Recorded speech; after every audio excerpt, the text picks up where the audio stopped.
Good morning and welcome to the July meeting of the Delta Independent Science Board.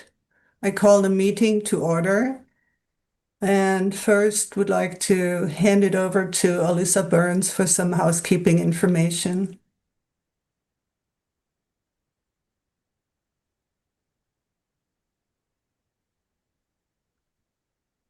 Oh, is Alyssa? Yeah. Okay. In the event of an evacuation of the resources building, everyone must remain calm, take all your belongings, and proceed to the nearest exit out the building.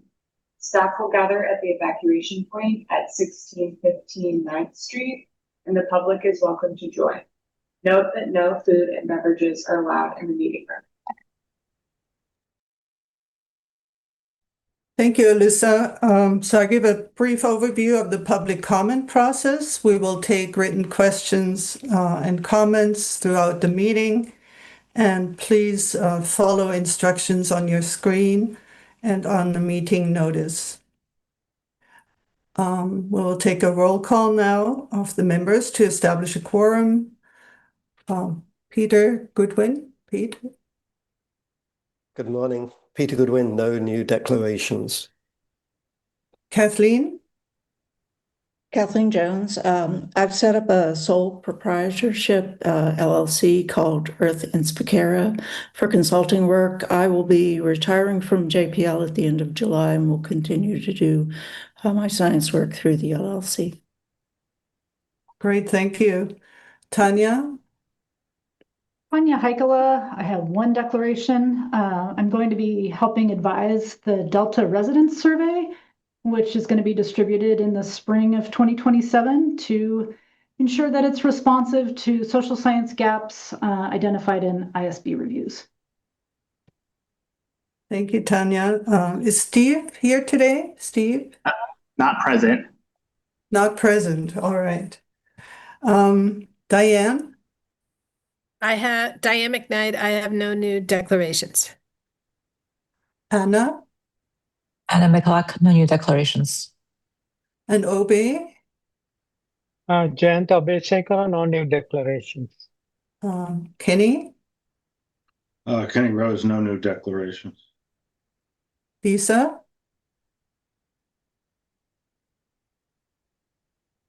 Hi there. Sorry, the shortcut to unmuting didn't work.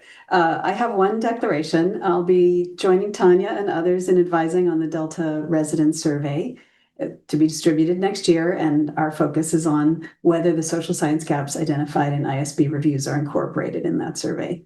Thanks. Wonderful, thank you. And I'm Inge Wener. I have no new declarations. So our agenda today is to discuss our reviews and activities, including the future reviews on nature-based solutions and harmful algal blooms. We will receive reports and updates from the Delta lead scientist and the Delta Stewardship Council chair and executive officer report. And we will discuss in closed session the recruitment and appointment of a Delta lead scientist, as the current lead scientist's 3-year term will end on November 30th of this year. Are there any public comments? There are no public comments, but ISB member Steve Lindley has just joined. So Steve? Okay. Yeah, Steve. sorry. I had a calendar catastrophe this morning, but I'm Steve Lindley, no declarations. Sorry for being late. Okay, thank you very much. All right. Agenda item 2 is Delta ISB Chair's report and business matters. So first of all, we will provide the council with an update this month, actually, not far from now, on July 23rd. We will present an update on ISB activities, and I will provide a general update, including a report on our future review ideas. And then Lisa Wanger will be there, and she will report on the findings of the analysis of scenario planning that is part of the DMDU review. Regarding the chairship, we've mentioned it before, I am wrapping up my term as chair on August 31st. On September 1st, Dr. Diane McKnight will begin her term as chair. I will then become past chair, and the members of the Delta ISB will be holding an election for the new chair-elect in August. So our next meeting will be an election. The term of each one, chair-elect, chair, and past chair, is 2 years. So, and that makes those three make up the chairship of the ISP. Regarding review activities that are not covered I'm sorry, I'm losing my spot. That are not covered as agenda items today regarding decision-making under deep uncertainty. As most of us know, the Delta ISB conducted a review on the scientific tools and concepts that can increase the capacity to anticipate and adapt to growing uncertainty of future conditions in the Bay Delta system, which is called Decision-Making Under Deep Uncertainty.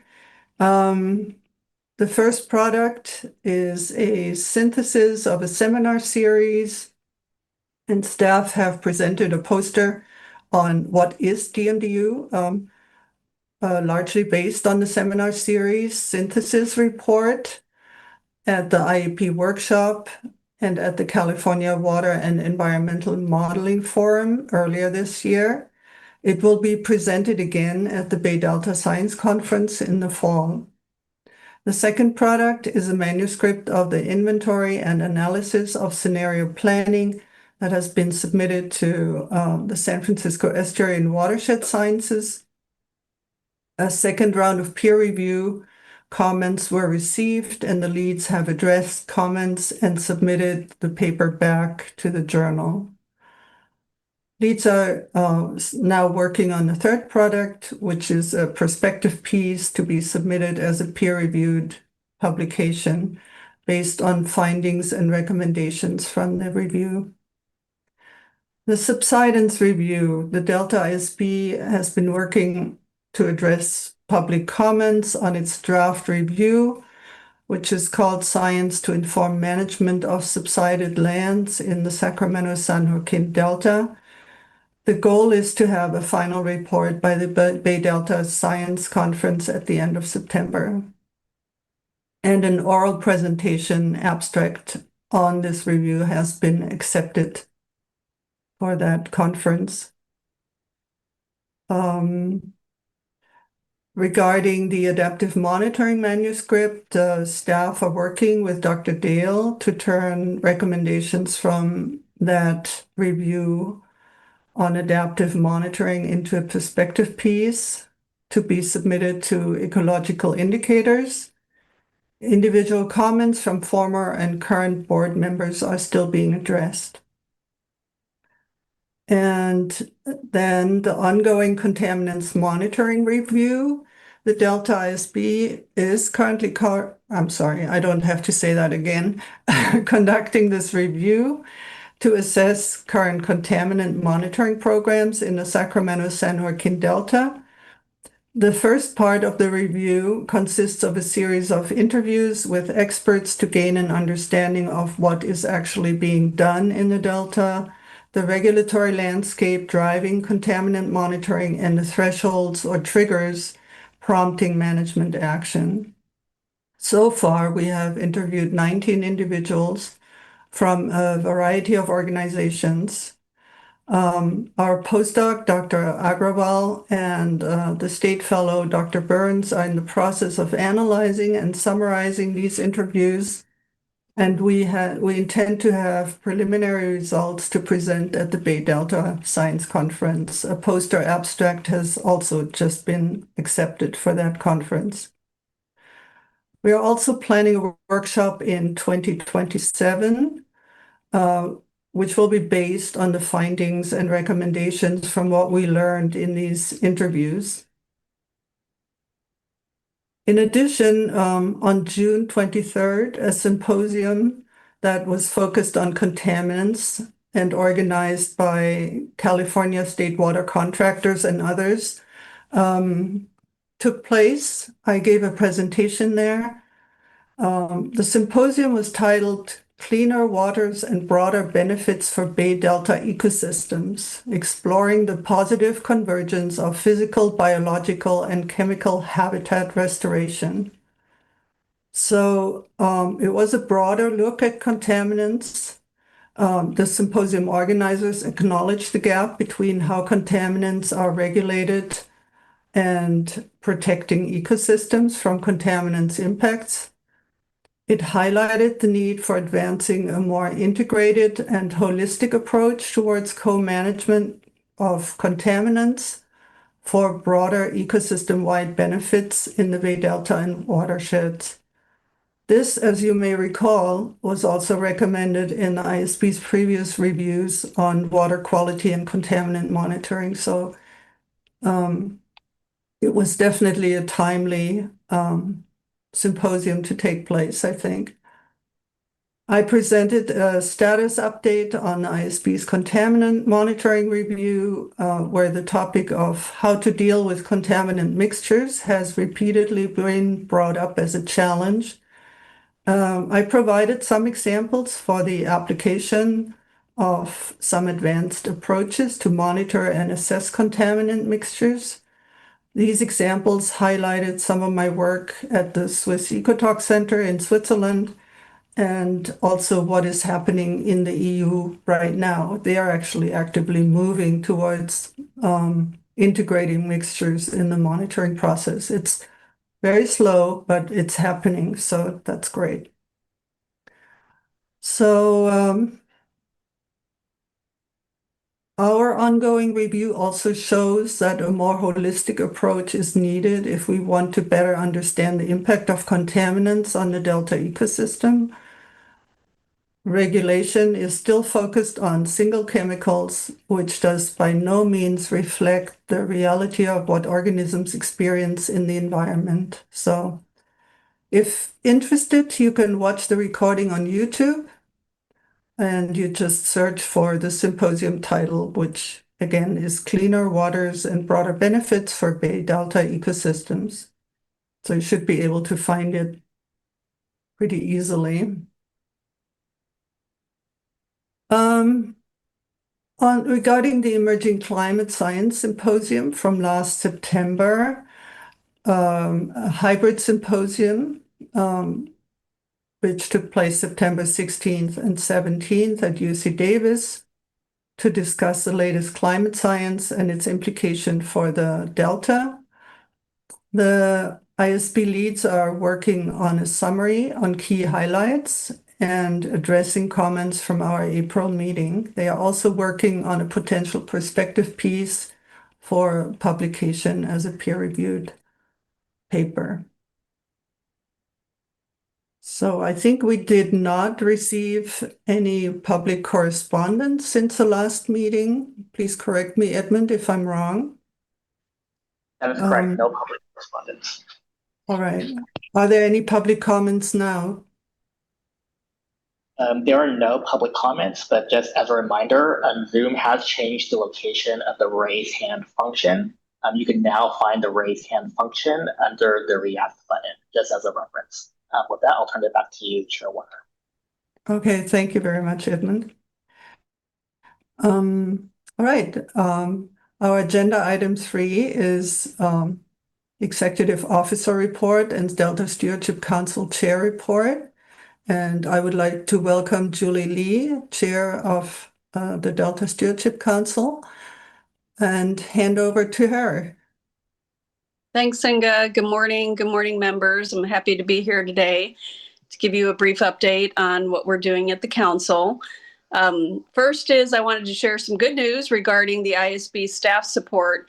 As you might know or remember, the council requested over $500,000 general fund monies for this fiscal year that started July 1st, and 3 permanent positions to support the Delta Science Program and the ISB.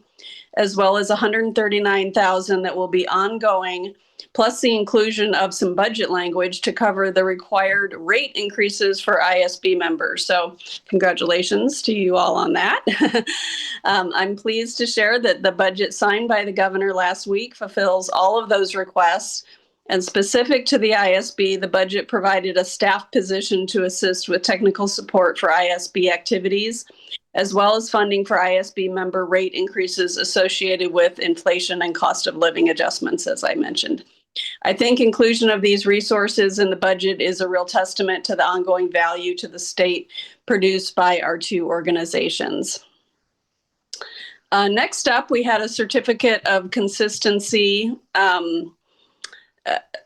pre-document filed for the Delta Conveyance Project. So just going back in time to remind you, on February 26th and 27th of this year, the Delta Stewardship Council conducted a hearing on the 10 appeals challenging the Department of Water Resources Delta Plan certification of consistency for the Delta Conveyance Project.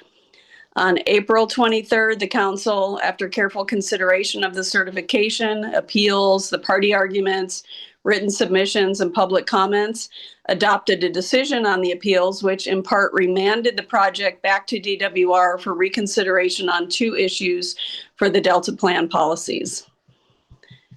So before they can proceed with the project, DWR must file a new certificate of consistency that addresses the improvement of habitat conditions for the non-native invasive golden mussel and potential conflicts involving the conveyance project's Twin Cities complex and Sac Sewer's harvest water program, addressing ecosystem protection, agricultural use, groundwater recharge, and the sandhill crane habitat.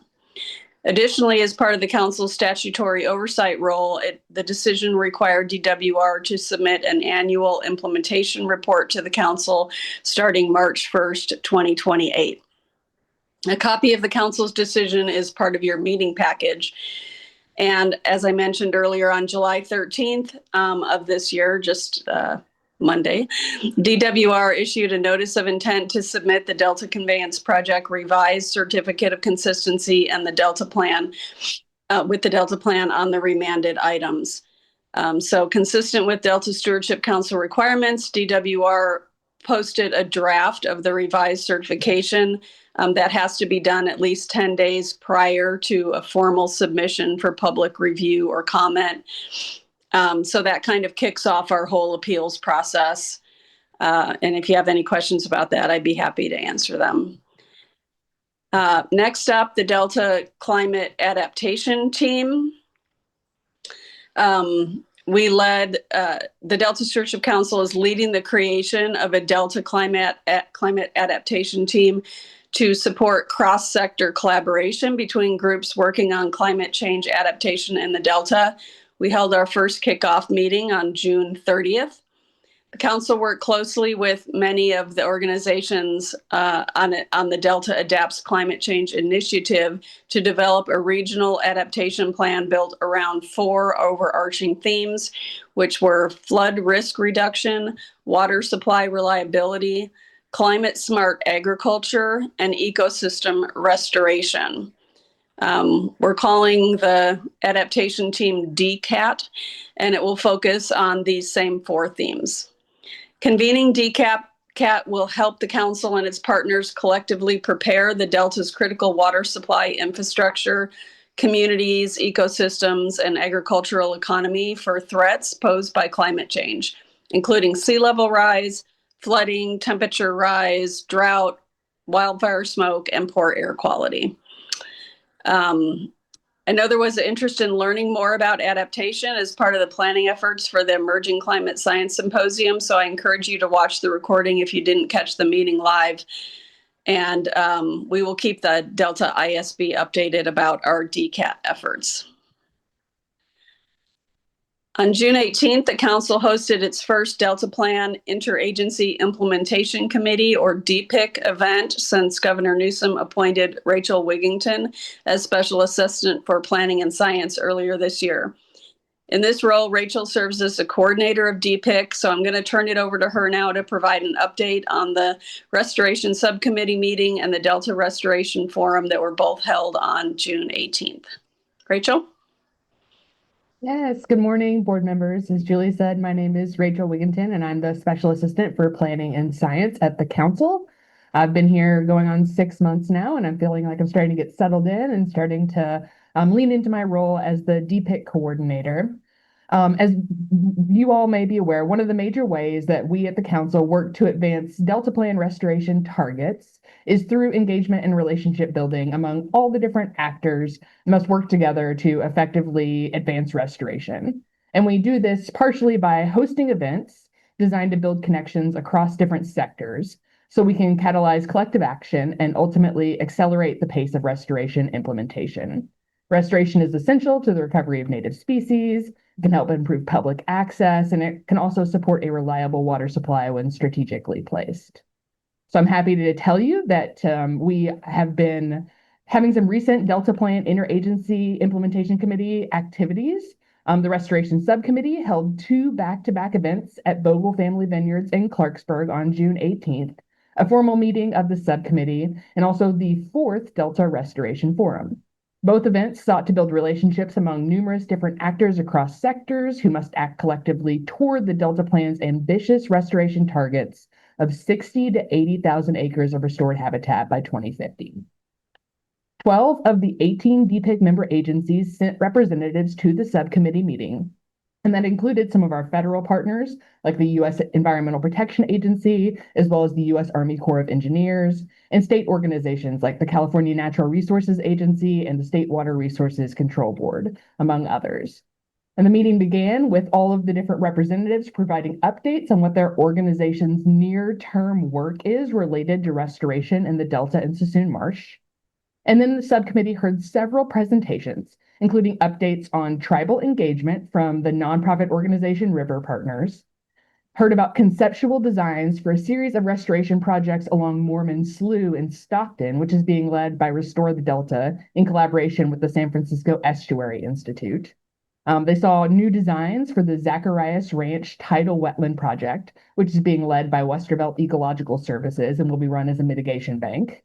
They heard about upcoming implementation plans for the tidal wetland restoration on Goat Island in Sassoon Marsh, which is being led by the San Francisco Bay National Estuarine Research Reserve. And we rounded it out with a bit of a longer presentation from the Department of Water Resources, who gave overviews about several of their ongoing large restoration projects in the Delta. And all of these presentations were recorded, and they're available to be viewed on the Council's YouTube channel if you're interested in more details about any of those. And then we had a little bit of a lunch, which was a great networking opportunity for all. And then we moved into the afternoon event, which was the 4th Delta Restoration Forum. Now, the forum series, if you're not familiar, was established in 2022 in order to create a real dedicated space for communication and relationship building, which is also designed to invite public engagement.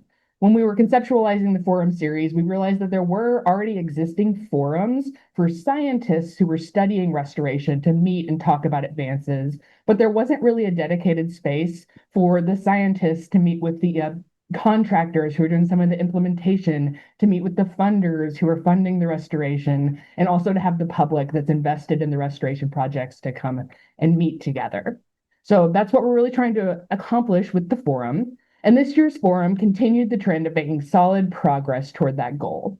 One attendee shared with me that the forum is one of the highlights of their year, and they always look forward to attending annually, which is obviously really great to hear. But I think that's safe to assume that that sentiment was really shared by lots of the folks who were there, many of which have been to 2 or more forums. So we're seeing a lot of repeat engagement at this event.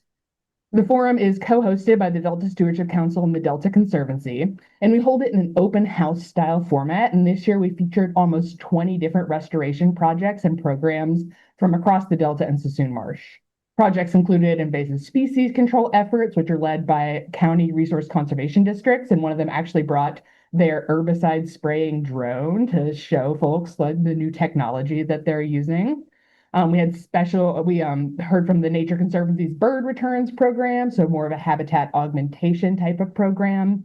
Then we had representatives talking about future funding opportunities, and many, many more different specific projects. And both these meetings of the subcommittee and the forum represented new highs in engagement. Subcommittee members told staff they really learned a lot from the presentations during the morning meetings. So really getting some good education and engagement from some of the restoration leaders at all of these different organizations. And then we have optional registration for the forum. And from 2025, we had about 80 registrants. And in 2026, we had over 100, about 110. So we're seeing continued engagement and increases in engagement in that way. And we're looking forward to having another subcommittee meeting in the winter, and then we expect to bring the community another restoration forum in 2027. Thanks so much. I'll hand it back to Julie. Thanks, Rachel. I think we should vote to have all meetings at wineries in the future. Just that's my. The council met on June 25th. At this meeting, we had a presentation from the City of Antioch's brackish water desalination plant and phase 3 of the Sherman Island Wetland Restoration Project. You might want to check out those presentations online if they're of interest to you. Our next meeting is going to be held on July 23rd, and I'm looking forward to seeing Inge and Lisa there for the ISB update. Next up is our Interweaving Traditional Knowledge Roundtable series. The Council, the Shingle Springs Band of Miwok Indians, and the California Indian Environmental Alliance have organized a roundtable series this summer. We've hosted 2 so far, and the last one will be on July 28th. The series brought together tribal elders and leaders, agencies, and scientists to share experiences, discuss challenges, and explore practical approaches to interweaving traditional knowledge, management, and science. Dylan Chappell and Alyssa Burns of the ISB staff support team helped to lead this effort. So I'm going to turn it over to Alyssa to share some of the key takeaways that might be of interest to all of you. Alyssa? Thank you, Chair Lee. Yeah, Chair Lee gave a great just overall synopsis of the event, but I'll try to give a little more detail and then also show some slides to represent who was involved as presenters and panelists.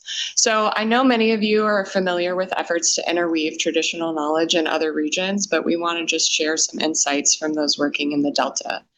On June 30th, the Interweaving Traditional Knowledge Roundtable series kicked off with a full morning event focused on the do's and don'ts of interweaving traditional knowledge. For this event, we had about 100 people registered to attend in person and up to 150 people registered and who attended online. Along with a welcome and land acknowledgement from Chair Lee, Vice Chair Melissa Tayaba from the Shingle Springs Band of Miwok Indians provided a ceremonial welcome and song, exemplifying interweaving in practice. Next, Brian Wallace, who serves as the Indigenous Chief Executive Officer for the Indigenous Features Society, provided a keynote presentation that set the stage for the entire 3-part roundtable series. He discussed his stewardship experience in headwater regions, highlighting the downstream flow and accountability, and how watershed management relies on working across both spatial and cultural boundaries. As was discussed throughout this kickoff event, relationship building is foundational in the process of interweaving traditional knowledge. And to that point, Brian Wallace discussed the importance of creating an ethical space of openness and truth to allow for collaboration and better decision-making. His keynote was followed by a panel of tribal elders and leaders, as well as representatives from tribal serving organizations, academia, and state agency. Among the many important points of discussion, panelists discussed the tribal consultation process and highlighted that while definitions of traditional ecological knowledge, tribal knowledge, and tribal science may vary among different agencies and tribal governments, these Indigenous ways of knowing are considered among best available science. These ways of knowing were further explored and discussed in the second session in the Roundtable series, which was held this past Tuesday, and specifically focused on state water management decisions in the context of tribal beneficial uses. For this event, we had about 50 people registered to attend in person and around 100 people present online.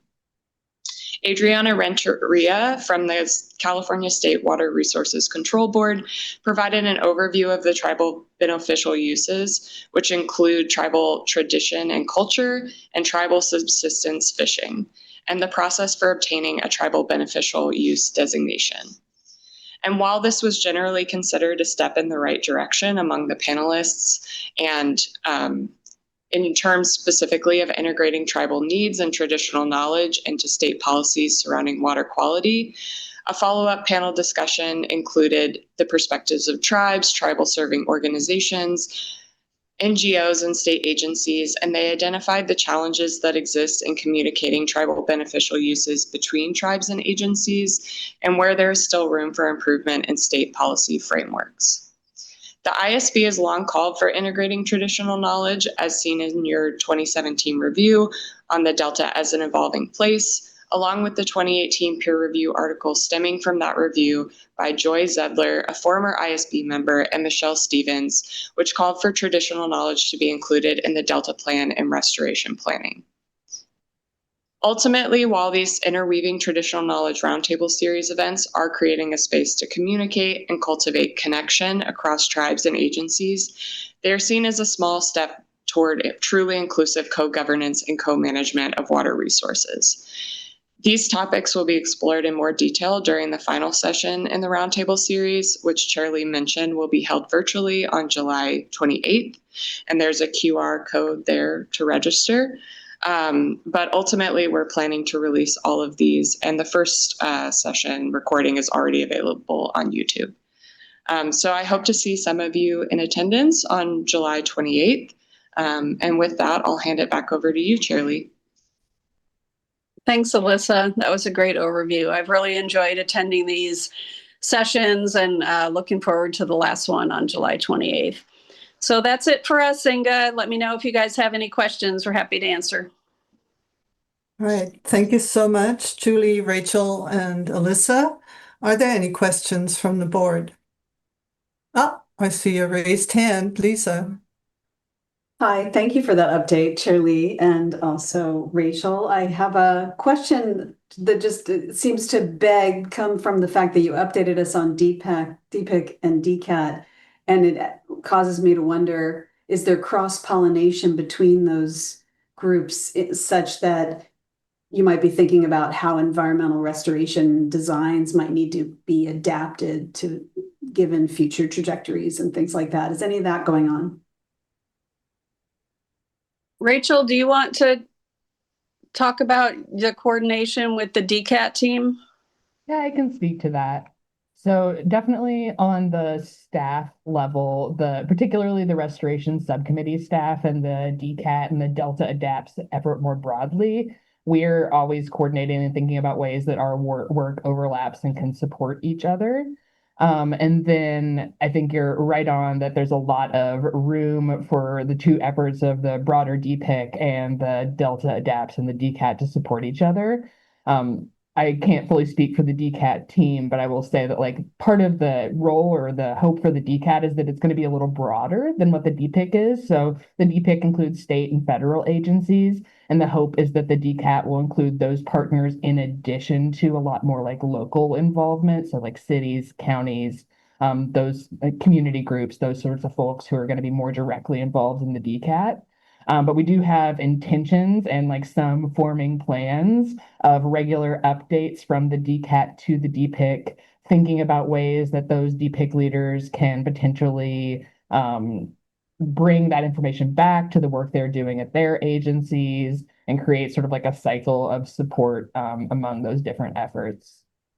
Maybe something more direct in the future, but that's where we're at right now as the DCAT is just getting off the ground and sort of had its first visioning meeting. And that's a helpful answer. Oh, go ahead, Julie. The June 18th meeting for DPIC was really specific to the restoration subcommittee meeting. We're going to have another meeting this fall that Rachel's working on planning that is the full DPIC meeting. And I think we really want to talk a lot to that group about DCAT and our adaptation plan implementation that we're really trying to promote, because that DPIC group is going to have a lot of the responsibility for implementing, a lot of those efforts that we have identified in that plan. So there will be very close coordination and more conversations about that in the fall with the full DPIC meeting. Great to hear. And I also just wanted to say welcome to Rachel to this new role. We're glad to see you there. Thank you so much. All right, I don't see any other raised hands. In that case, do we have any public comments? There are none.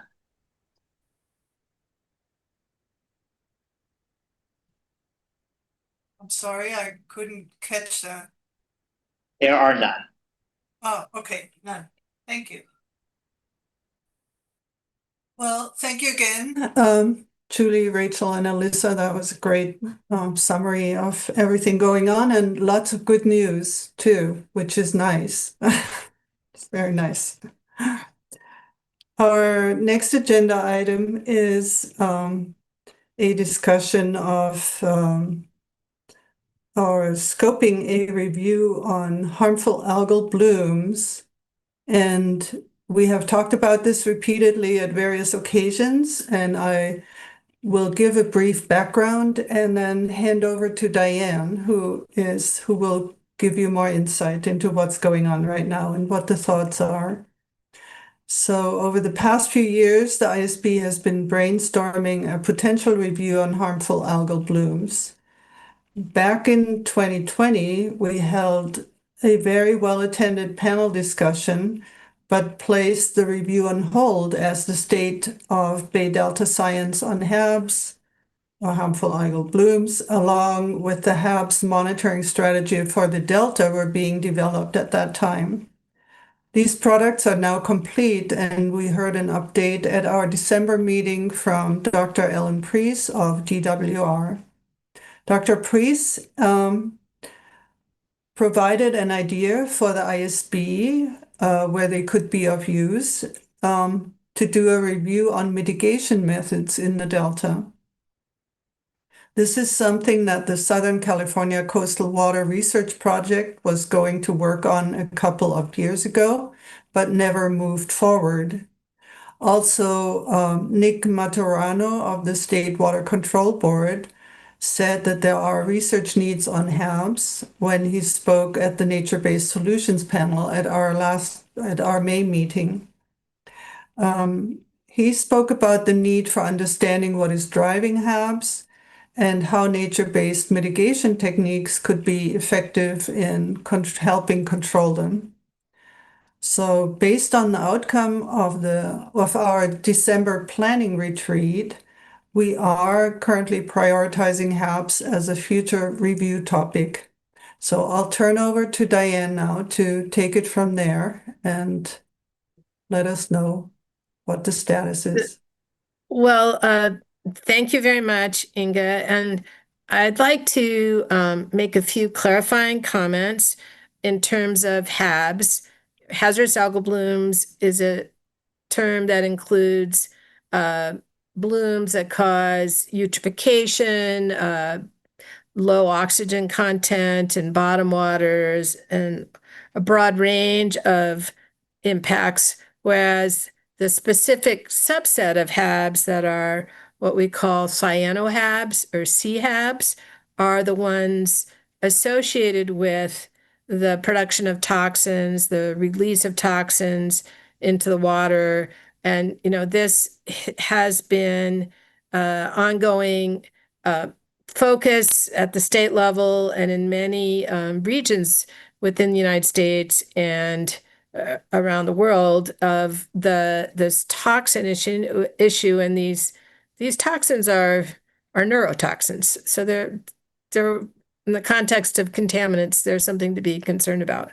So we have been thinking about ways in which having a series of seminars or a workshop could help bring together some of the expertise and ideas in terms of mitigation for cyanoHABs and understanding the way in which these cyanoHABs propagate from smaller bays and such within a larger system into kind of expand in their spatial scope.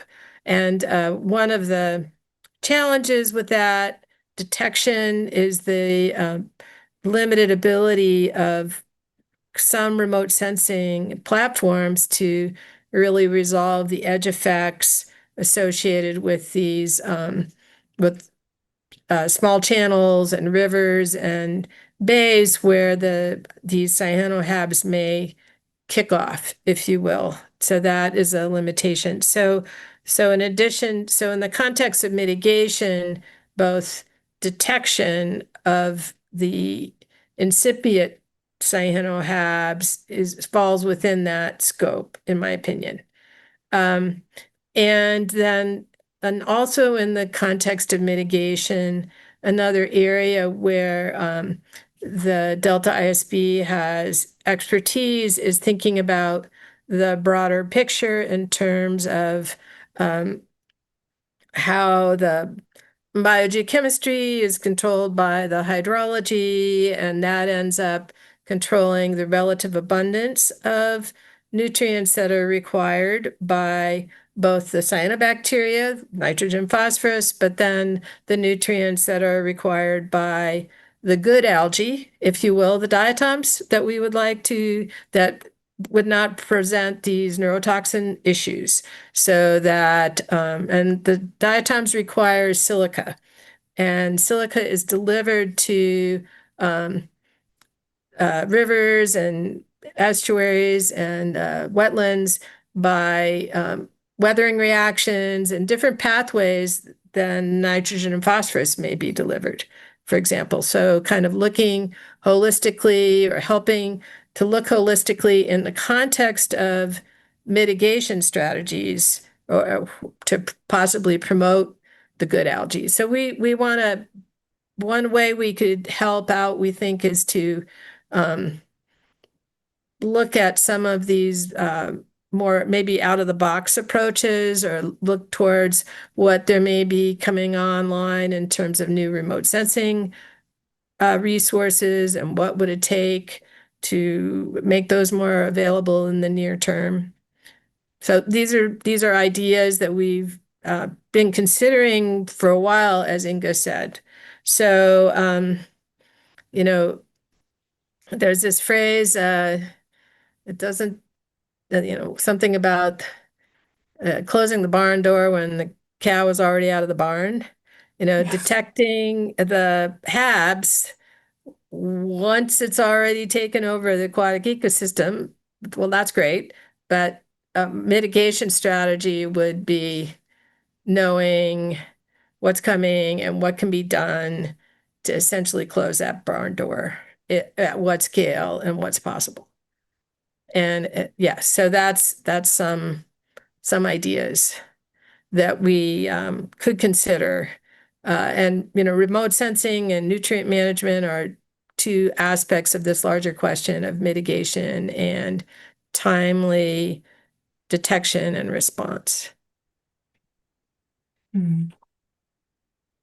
Does anyone else on the board want to make a comment?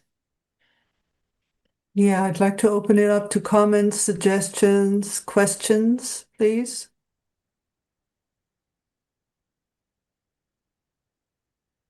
Oh, I have one more comment that I just sent to Inge and Lisa and Edmund, a seminar that will be hosted at the Carey Institute in New York about HABs outbreak that happened in the Hudson River in New York last summer. And there's a conference that Lisa and I are planning to attend in late October about the USA HABs conference. It's a annual meeting, I think, Lisa. I haven't attended before, and these would give us ideas about who we could bring in for seminars or a workshop. Yeah, it's every other year, but they have some great presenters. I was just looking at the program yesterday, so I think we'll certainly have a good diversity of expertise to choose from. I did just have one question about your proposal. So it sounds very interesting to get a better feel for, where these things are, how they're moving, how they're, the opportunities for hydrologic modifications to control them. I'm also doing a lot of work on the economics of treatment options. And one of the things I've learned through that process is that, regarding your comment about the horses are already out of the barn, some treatments can only really be effective if you stop the nutrient inflows. They try to remove the nutrients from the sediments as a way to reduce the reemergence of HABs when they go down into the sediments. And so, I don't think it's either or is my point. I do think some things that are so-called preventative are needed to make treatment effective. Yes, yeah, I agree. And some of the ideas that I've heard involve some, major modifications of the water body for small water bodies. They're talking about dredging the sediments to just get the source out of the way. Yeah, and also digesting the organic matter is another way that people are doing it. Yeah. So, yeah. And whereas that's, clearly that may be effective within the Delta system for hotspots of propagation. Right. So it's kind of a promising thing that you don't have to treat everything. If you can find the hotspot, you can treat a really localized area and have a big effect. So I think we should, so my bigger point is that I would like us to also be thinking about enabling treatment or understanding treatment potential. Sure. I think would be a good add-on. Yeah, I agree. Enabling treatment and setting the stage for treatment to be effective and economical by being well targeted. Steve has his hand up. Steve? Yeah, thank you. So this is a really interesting topic. I'm looking forward to us delving into this, I hope. I'm wondering, have you come across or really considered whether other changes to the ecosystem through the food web or with other plants and animals might be playing a role in the emergence of HABs? So I know locally here in Santa Cruz County, there was a lake that was getting terrible HAB outbreaks, and it had something to do with carp that were changing water clarity and changing the competitive balance among plankton, as well as interacting with the nutrients. I'm just wondering if that's something that might be going on in the Delta with the clams and all of these other things. So many changes. That's a really good question. And selective feeding, if you will, upon the good algae as opposed to the toxic cyanobacteria. Another area of research, and I'm not up to date on this, is trying to understand what provokes or promotes the toxin content of the cyanobacteria populations, because my recollection from literature I've read, I'm not up to date on this, but is that the toxin per unit chlorophyll or algal biomass for cyanobacteria can vary 4 orders of magnitude. It's huge range. So so there's, again, in this kind of smart, within the Delta system, where if there was a known trigger to be at the high end of that range that could be determined empirically, for example, that would be useful management knowledge. See what I'm saying? Because even cyanobacteria populations that have the capability of producing toxins don't do it all the time. Yeah. Very interesting. Is your question answered, Steve? Are you done? Okay. I think considering these cascades is very important. It would be also useful. Well, I'd like to say, first of all, I think reviewing mitigation strategies is a great thing, especially after a very thorough monitoring strategy has been worked out and complete, and the design completed. So I think mitigation is always a great topic to see what can be done to reduce the threat of these cyanotoxins. I'm a little bit surprised that you're talking about dredging. but it's just because I don't know much about this topic. Of course, sediments have a lot of nutrients and release nutrients, but there's also a continuous input from other sources, of nutrients into the system. So how is the magnitude of nutrients in the sediment so much larger than what's constantly coming in? Or I'd just like to understand. So can I just answer that, Anna, before taking your question? So for small lakes and ponds, which also have cyanohabs, there's evidence that the sediments can be dominant, especially if they're small seepage lakes where the groundwater seeps in through the sediments. Mhm. And there's not direct. So I was talking about really small water bodies, like 5 acres, 5 hectares. Okay. But those, if there are hotspots, they might be at that scale. I'm not saying we should dredge the delta. I'm sorry, I didn't mean to. Yeah, I'm sorry. No, that's okay. I mean, or not we, or even consider anything like that. It's just mitigating in the context of mitigating hotspots. All right. Okay, Anna. I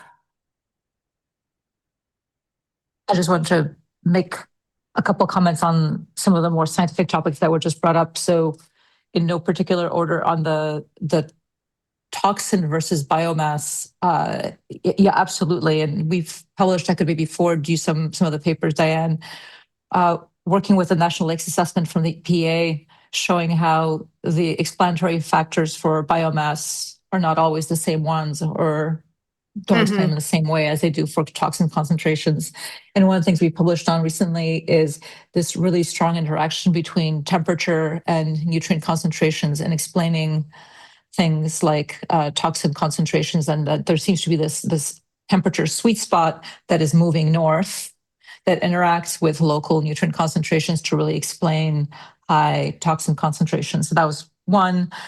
Second, on the nutrient loading into the system, of course, that's a main factor as well. And there, some of the studies we've published recently show that over the continental US, most of the changes in nutrient loading that we've seen over the past few decades are actually more attributable to changes in variability in temperature and precipitation patterns, including extreme precipitation events. And so that I'm sure is going to come into play. And then last, on the sediments, most of the work that I've done has been more in lakes rather than estuaries. But to give you an example, some of the work that we had done in Lake Erie showed that there was about a 10-year time frame over which cumulative loading of nutrients into the lake continue to explain intraannual variability in harmful algal blooms, which indicates that sediment as a reservoir of long-term nutrient loading continues to feed back in. So that's a secondary mechanism compared to what Diane was talking about in terms of the groundwater seepage. So think of it as a sort of a low pass filter. So essentially it remembers not just what has come in recently, but what has come in over several years before, which also means that if you do have the implementation of strategies at, for example, reducing nutrient loading into a system, you might need to wait on the order of a decade before you really see the benefits. And it's important to go into it knowing that that's the time frame you're looking at, so that you don't end up with sort of a conclusion that things aren't working just because you've done something differently for a couple of years and the impact has not yet been felt. So all super important factors. I'm really excited that we might be looking into this. Yeah. Can I jump in also in the context of increasing flashiness of the storm events? That will change how major cations and silica that are derived from weathering at deeper will get into water bodies. Whereas these flasher events, the runoff is quicker. Yeah. Peter. Oh, thank you. Just a quick question, actually, for Lisa. I was wondering if the National Technology Incubator is still running at IMET in UMCS, because they receive proposals from across the country of emerging technologies, and that might be a good source of new ideas. Yeah, thank you, Peter. So I'm being funded by the Corps of Engineers, who have their own sort of version of that program. And then Alplace is also part of our group. And yes, they are still continuing that technology incubator and learning good things. I mean, I think the real promise is that traditionally HABs have been treated with algicides, and now people are looking at non-chemical ways, sort of more benign ways to manage them. And many of them are looking promising. So I think, it is an interesting time to be looking at some of these issues. But yes, I'm definitely in touch with that group. They're about to come up for renewal, so we hope they'll be funded again, and then we'll continue to work with them. But you're right, people are basically testing out a whole bunch of technologies to see what can be used to control HABs. So there's some real potential to inform mitigation strategies. I've heard about micro ozone bubbles, for example, in Florida. We're at that stage of just throwing everything into the mix and seeing what works. So yeah, that's definitely one of them. There's about 20 others people are trying. So, and in different combos. So it's very interesting times. And that's it. Yeah. Other comments?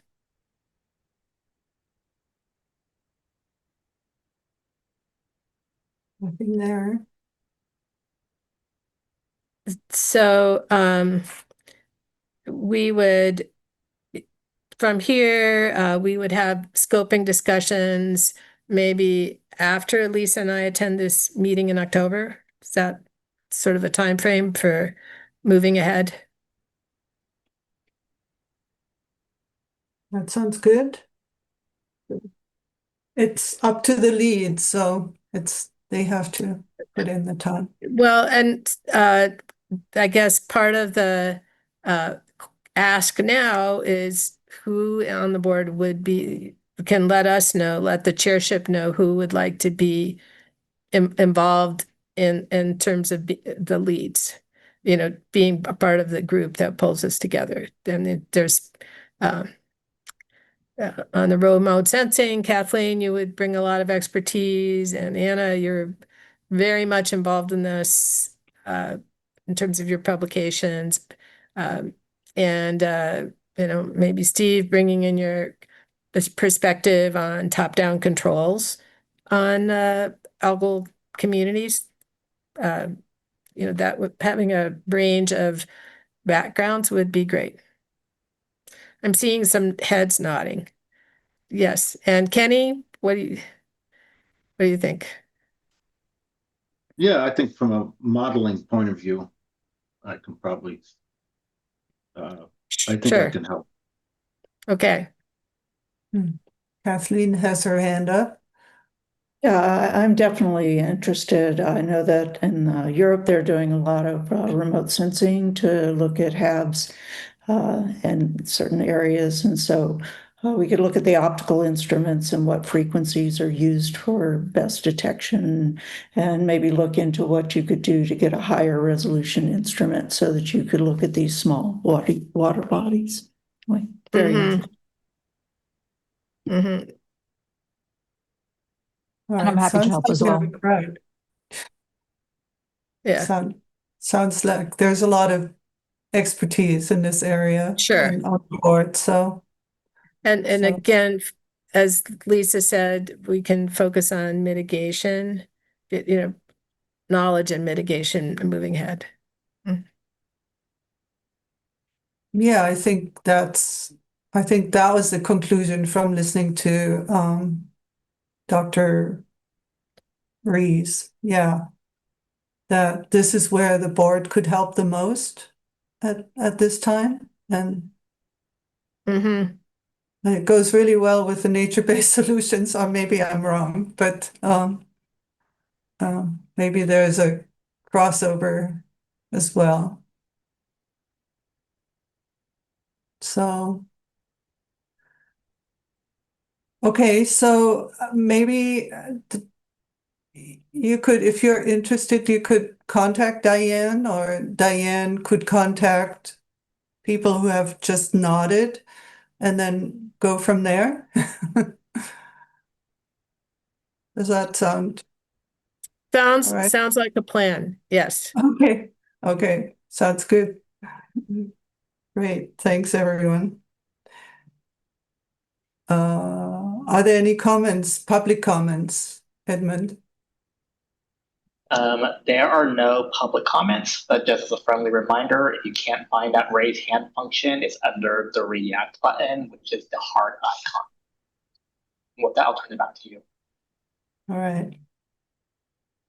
Okay, so then we come to agenda item 5, which is a discussion on scoping a review on nature-based solutions. And again, I'll provide a little bit of background, Peter, and then I'll hand over to you. The Delta ISB will host a series of panels over the coming months to explore nature-based solutions, including the associated challenges and needs, to help shape a potential review by the Delta ISB that is meaningful and useful for the Delta community. The first panel occurred at the May ISB meeting on perspectives from state agencies to understand what is occurring in California. Staff have completed a list of needs identified by the panel for reference. We will now discuss current ideas on the scope of the review, including the status of the prospectus and future panels, and I look forward to hearing from Peter. Hand over to you. Okay, well, thank you, Inge. And just as a reminder, I think this topic generated a lot of interest amongst the ISB members.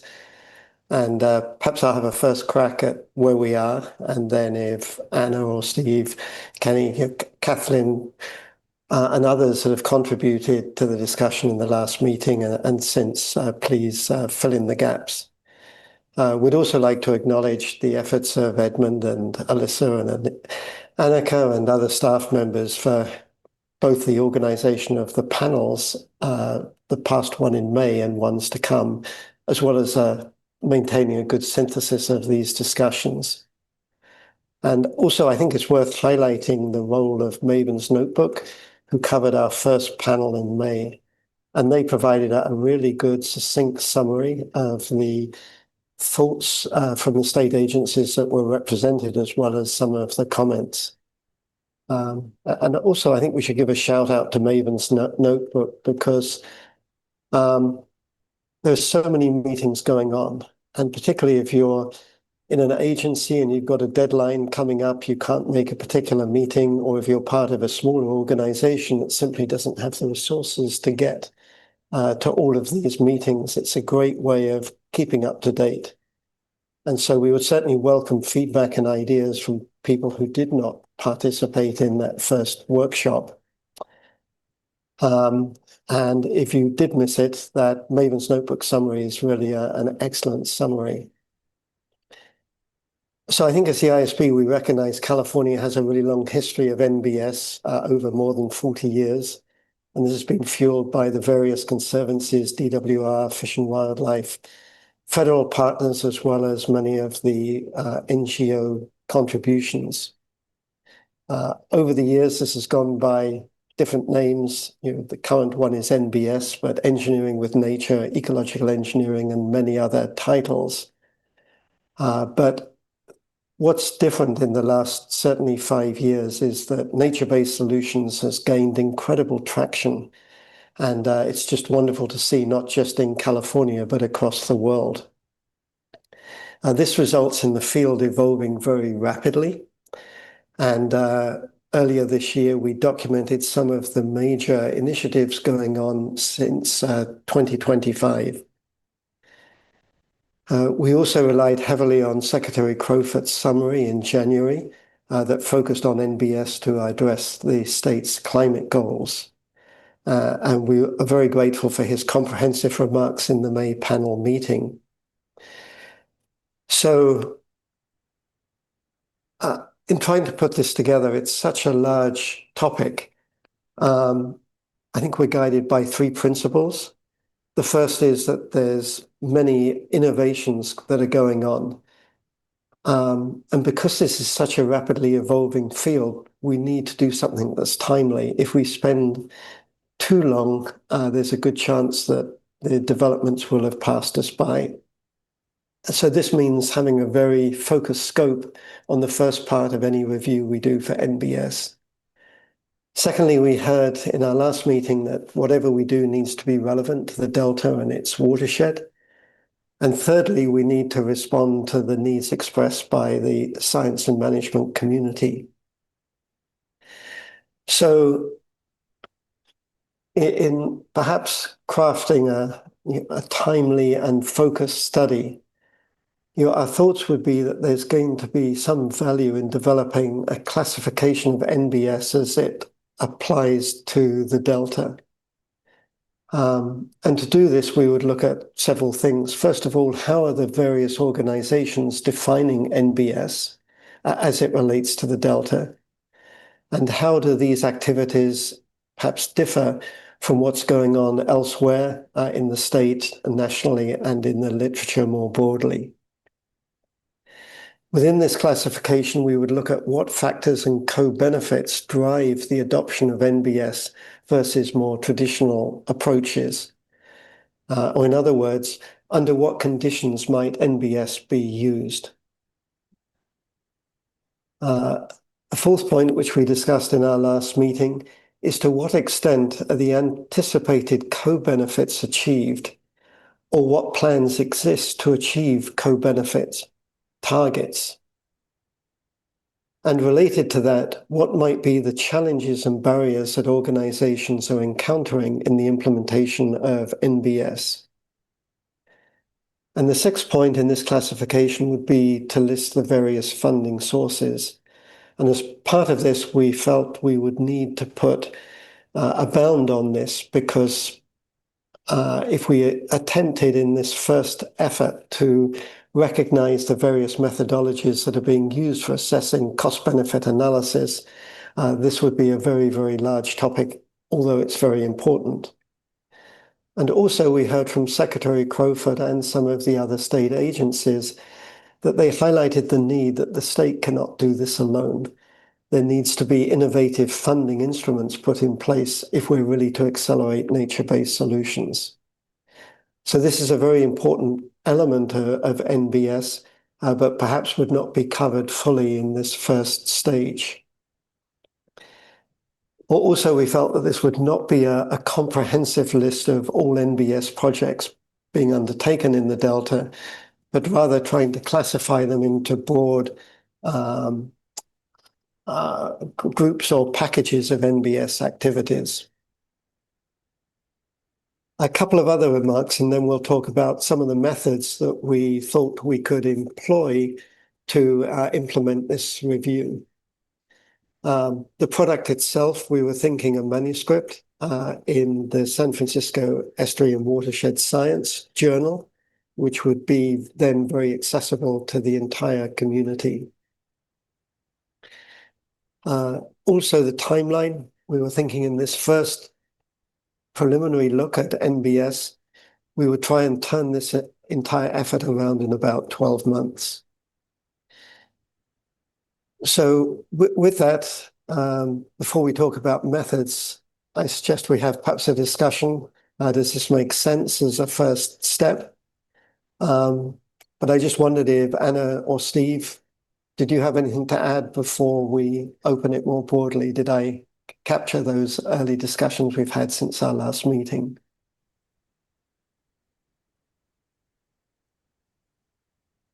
You've captured the essence of them. Steve, what do you think? Yep. I agree. Yes. Nice work.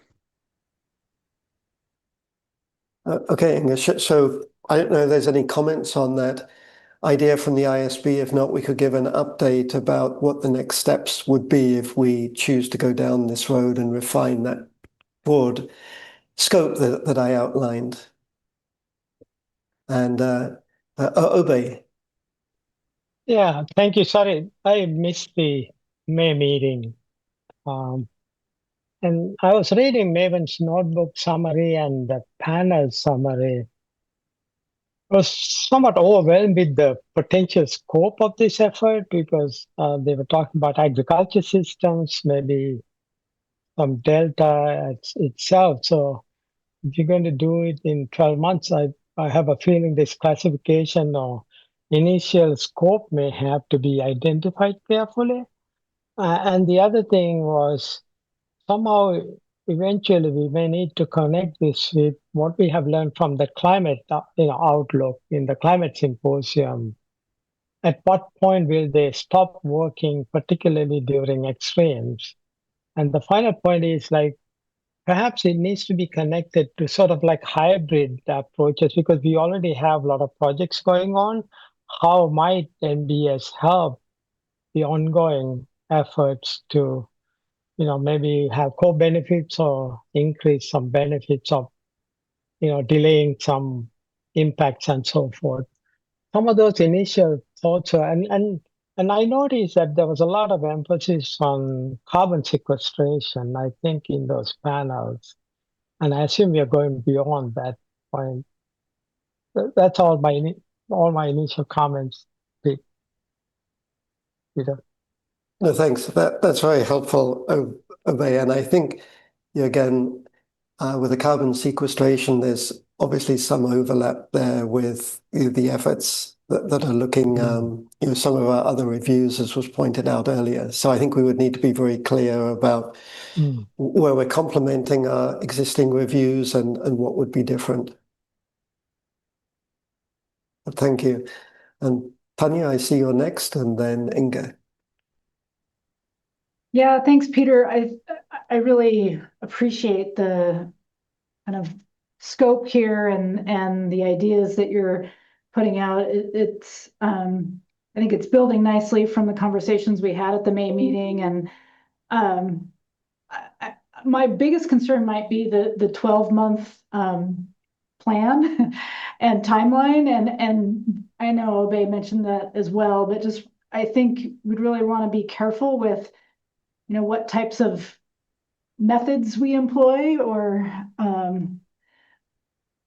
how you kind of narrow the scope of each of these sub-questions that you laid out. I mean, even the classification step alone could take potentially 12 months of just laying out what's happening. And so then trying to understand then, okay, what's driving these types of projects, as you mentioned with that kind of second question. And yeah, I could just see it kind of snowballing a bit. And I feel like maybe I've read too many dissertation proposals this summer or something, but I'm always telling my students, scope it down.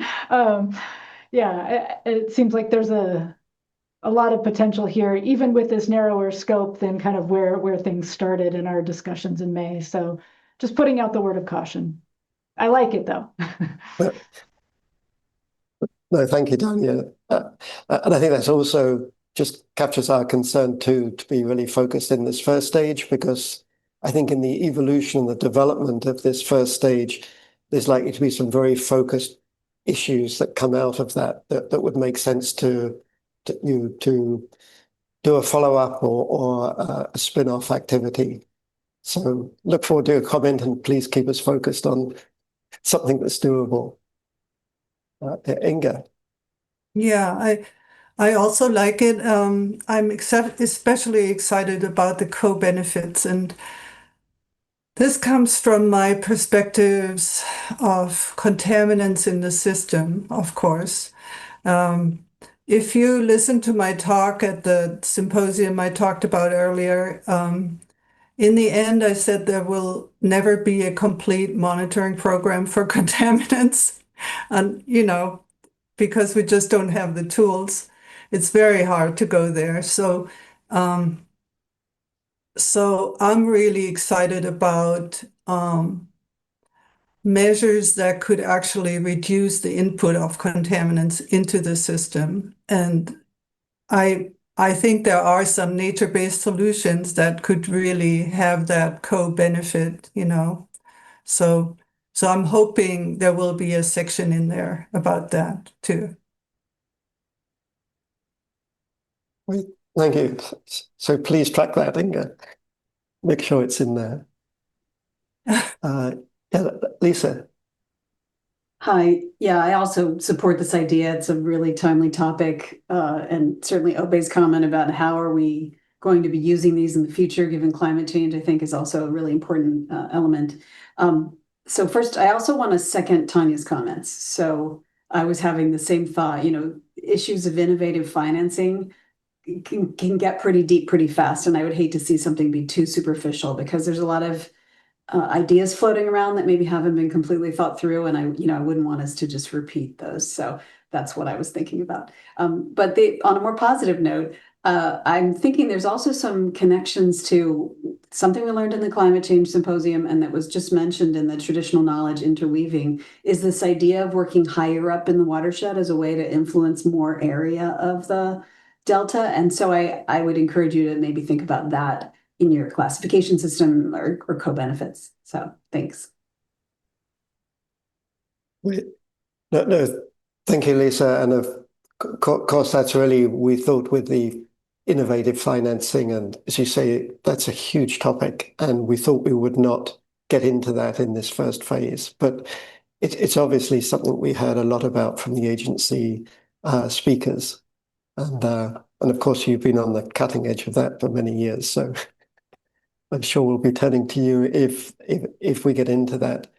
But I don't know how people feel. It seems that's such a huge topic and so important. It's really beyond what we could achieve in this first phase. Anna. I wanted to comment or respond to Tanya's note about timing. I completely agree with you. I think part of what we discussed internally is that this is such a fast moving topic that it makes us nervous that if we allow ourselves a couple of years to do this, then essentially what you do early on is no longer relevant because it's such a fast moving target. And so I think what we were leaning towards, but Peter and Steve, please chime in, is to make the scope of this initial phase small enough such that we could do it quickly so that we don't risk our early work becoming irrelevant over time and then potentially expanding as we go. But I completely hear you and others that even this relatively speaking more modest scope might still be potentially a little bit broad for what's achievable in 12 months. So we should go back and think about that a little bit. Thank you, Anna. And Kathleen. Yeah, one thing that struck me reading the summary from Maven's notebook, which I agree was really fabulous, and from the talks that we heard from the panel, was that, although it's relatively easy to get funding to implement an NBS and maybe some short-term monitoring, it's the long-term monitoring that is really difficult and that is not funded. And, that's cross-cutting across all the different types of NBS. And so maybe looking at that question would be something that's relevant this time.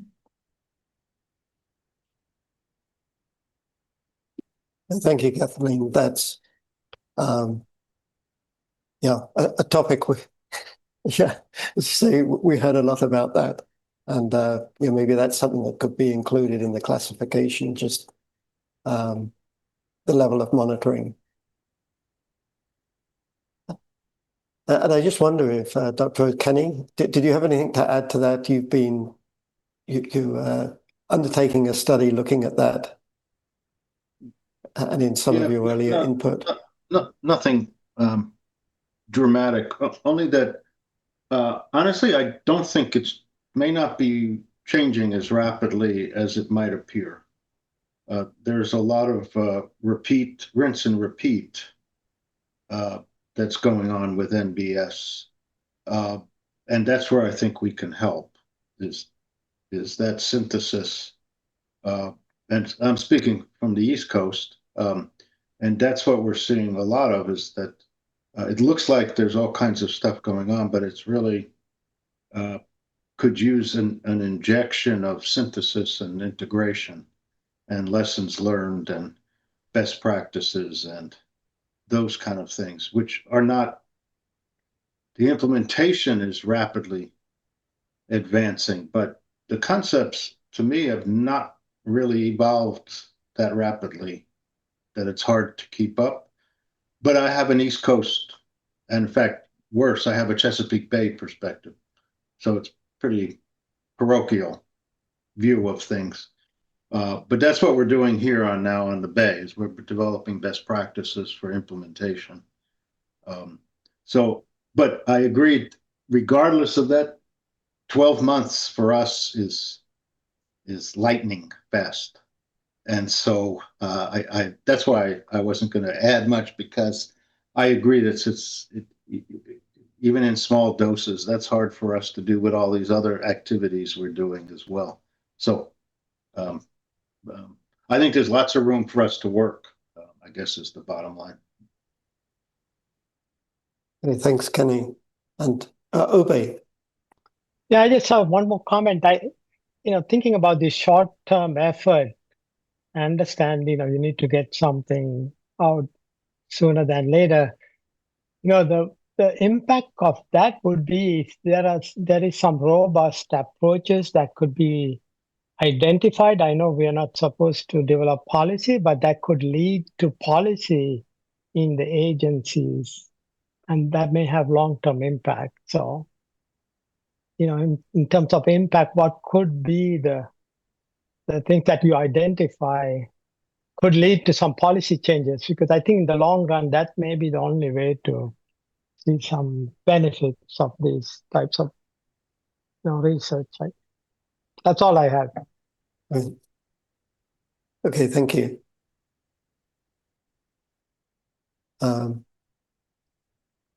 So I don't see any other questions. Perhaps I could just give a very brief outline about what the next steps might be. We'll obviously take on board the comments from the ISB that we received today. And we were thinking of two main next steps.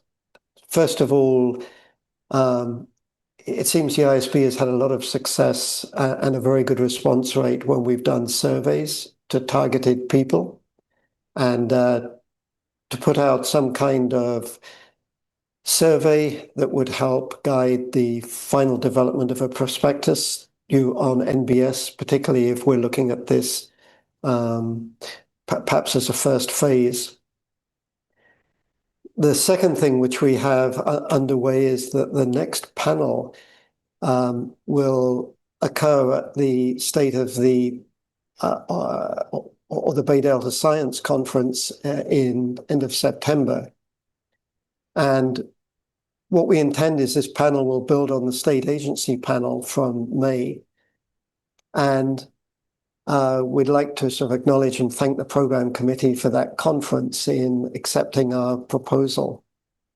And Edmund and the staff have done a really good job in assembling a panel that will be looking not just at the Delta, but looking at other large systems around the US. And so Edmund has got commitments from Dr. Louise Conrad, who's the lead scientist with DWR, and she'll be giving the Delta perspective. And then Evian Sloan, who's the Deputy Executive Officer of the California State Coastal Conservancy, that of course has funded a lot of this work over many decades. She'll talk about San Francisco Bay.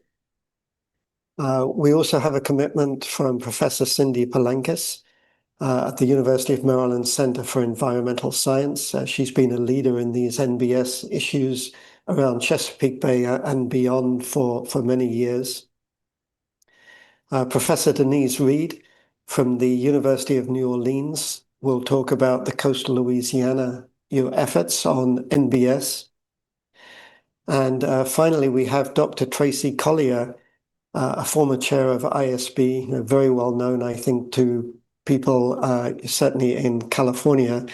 And he'll talk about his work leading the efforts in Puget Sound. And our thoughts for this panel would be that we would pose a series of questions that would help inform the prospectus. To each of the speakers, they would give brief presentations. We would then have a panel Q&A, but we'd also like to use a lot of this session for participation from the audience.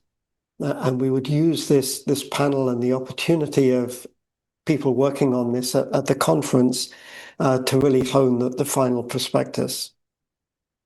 So we will come up with some guiding questions. Some of those ideas that have been expressed by the ISB, as well as what we heard from the agency, would be questions around co-benefits, adaptive management triggers, and how common challenges have been overcome. And those challenges we would sift through from what we heard in the May panel. So that's our ideas for the next steps in this. And over the coming weeks, we'll refine the panel input and certainly welcome any thoughts of the ISB about what we should be asking the panelists to respond to in these targeted questions. So with that, that's our next steps. Yeah, and again, I would just turn to Anna and Steve if you had any thoughts or additions to that before we open it to the full ISB.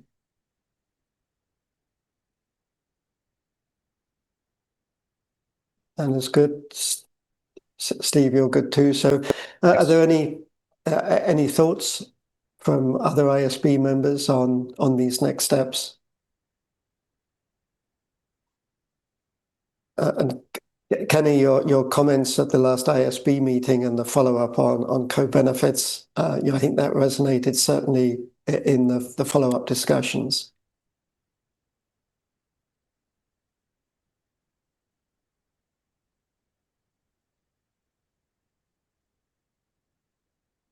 So hearing no other thoughts, what I would invite ISB members, if anything occurs to you after this conversation, maybe just send your comments to Edmund, and we'll try and synthesize this in the preparation for the session that will be held at the science conference.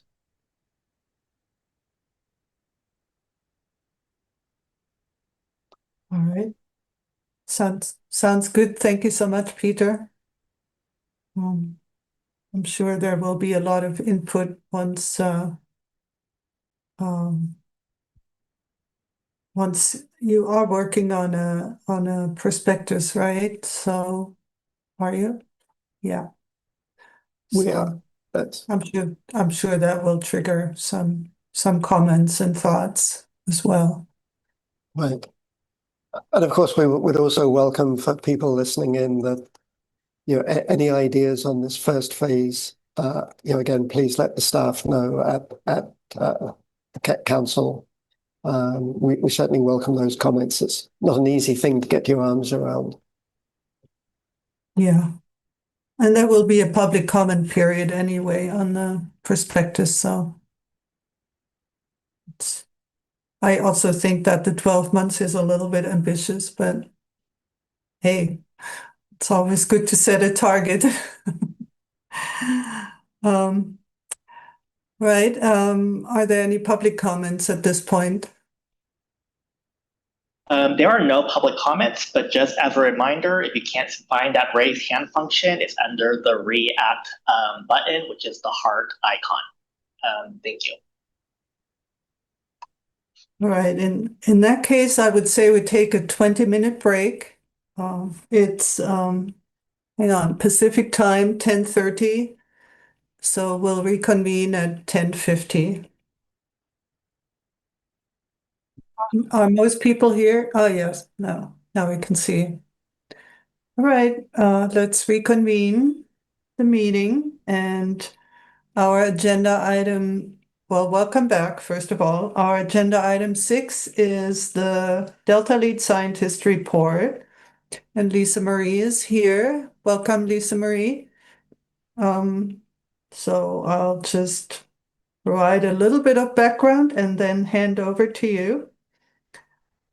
The Delta Lead Scientist report will be structured a little bit differently this time. Oops, now I just lost my... little bit differently. I've asked Dr. Wyndham Myers to reflect on her term as Delta Lead Scientist, including key accomplishments and plans for the future. This will help with our discussion during our next agenda item, which is closed session. So now I hand over to you, Lisa Marie. You have the word. Great. Thank you, Chair Werner and board members for having me back for this lead scientist update. I'm going to do this one a little bit differently as it gives us all a chance to look back and look forward together on how far we've come and how much farther we need to climb to get to a one Delta, one estuary, one science approach. And this Zoom background is actually intentional because it is always Earth Day for me. Next slide, please. Thank you so much.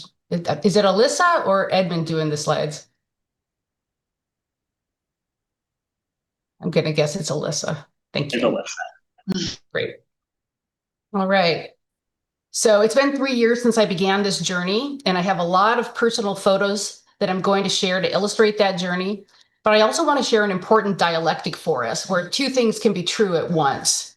It's a common phrase, but I heard it on Tuesday at the Interweaving Traditional Knowledge Roundtable in the plenary by Councilmember Diane Burgess. It really is true that if you dig deep into learning, the more you learn what you don't know. Personally, I have learned so much in these 3 years that I can see even more the interwoven nature of our problems and solutions. I have an evolving perspective now of trade-offs and representation and the relative role of science in navigating these paths. This has already been the education of a lifetime, and I've got more to explore. And at the same time, it's not that we don't know anything at all. We know enough. And that's really what actionable science is about. No regrets pathways are out there, and not taking action has consequences.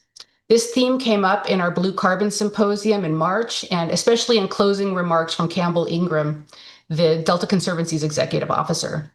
The world is not standing still or level here in the Delta, nor is the world perfect as is. We've inherited many problems to solve. We're imperfect, but we're striving for optimal and equitable futures with a much longer mindset. We need to be thinking outward, considering future generations and scenarios. And we need to try big things, leaning into nature-based solutions like this experiment at Department of Water Resources to return water to our floodplains on the Yellow Bypass. Try to do it more frequently and with a controllable weir. So acting means taking calculated chances, and that is where science is our best tool at predicting outcomes and opportunities. Next slide, please. Thank you.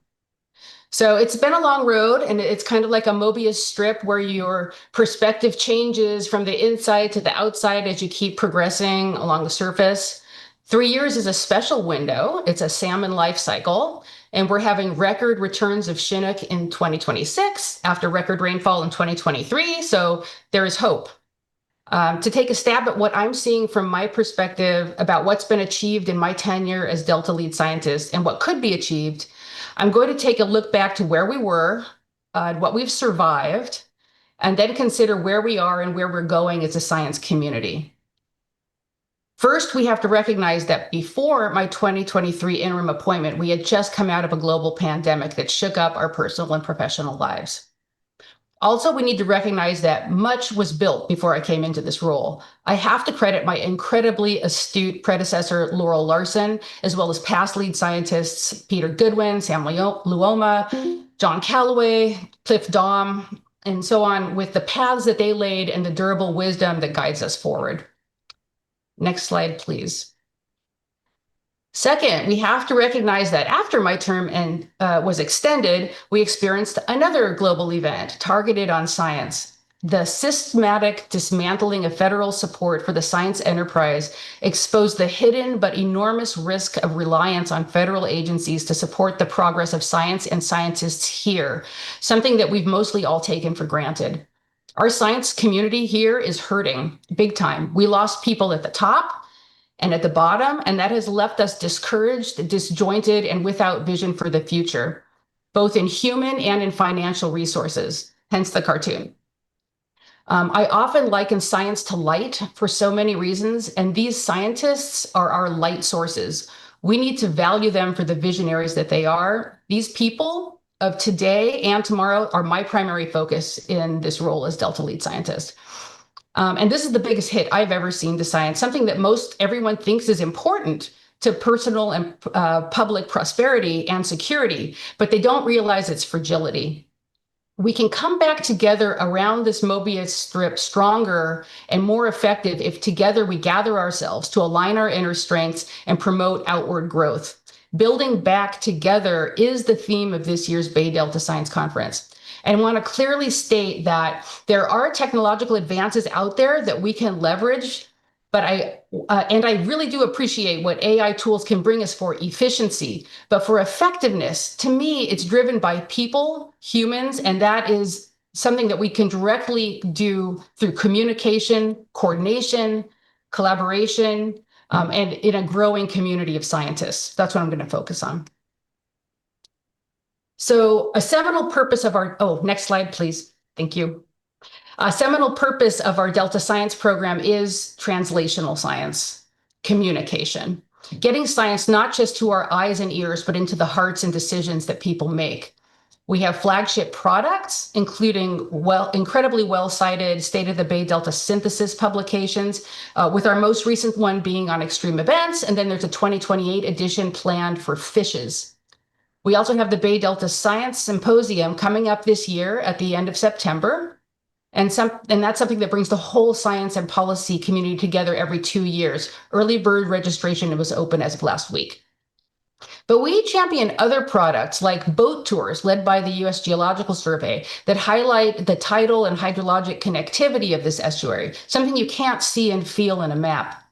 And we have field trips to meet people working on the land like Tom Zuckerman, so you can see evidence of our farm productivity and their legacy soils that are evaporating through subsidence. These historical perspectives are carried by people, and those stories are what are translational. Even data, we're exploring new ways to share it, such as this heat map quilt by Maggie Christman showing a 13-model convergence on growing delta flood risks of atmospheric rivers. It's figure 5B from Gershonoff et al. 2025, if you think you've seen it before, in the San Francisco Estuary and Watershed Science Pub that was part of the last Extreme Events edition. It shows that not all model predictions have the same magnitude of change in runoff, but they all show that flood risk is growing. So if we value lives and property and water as a resource, we know enough to act, even as imperfect as we are in predicting the when, where, and magnitude of the impact. And that brings us to coordination. So coordination is a singular goal of the Delta Science program. There is no other agency that is required to do this, but they all benefit from aligned forces. Our adaptive management team helps people across the community learn from each other and coordinate their actions, like the surface drawdown events that happen in duck clubs in Sassoon, or the control of invasive species that know none of our imposed boundaries. We coordinate independent science peer reviews for agencies. This is targeted, transparent guidance that's used. And the, I'm so sorry. I've already overseen 5, and there's 2 more coming this year. So this is a growing part of our portfolio.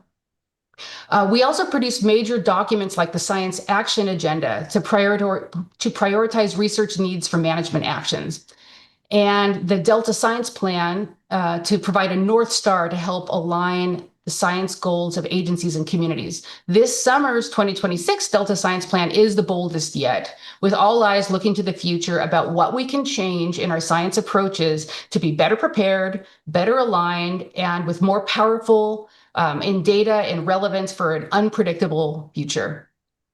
So in this science plan, we found forward-looking challenges that can let more light into our science ecosystem while still appreciating the lighthouse that we've built over decades. And that is something that the ISB has done well also, including through the Emerging Climate Science Symposium and the Land Subsidence Review, which has already spurred an active Delta Carbon team.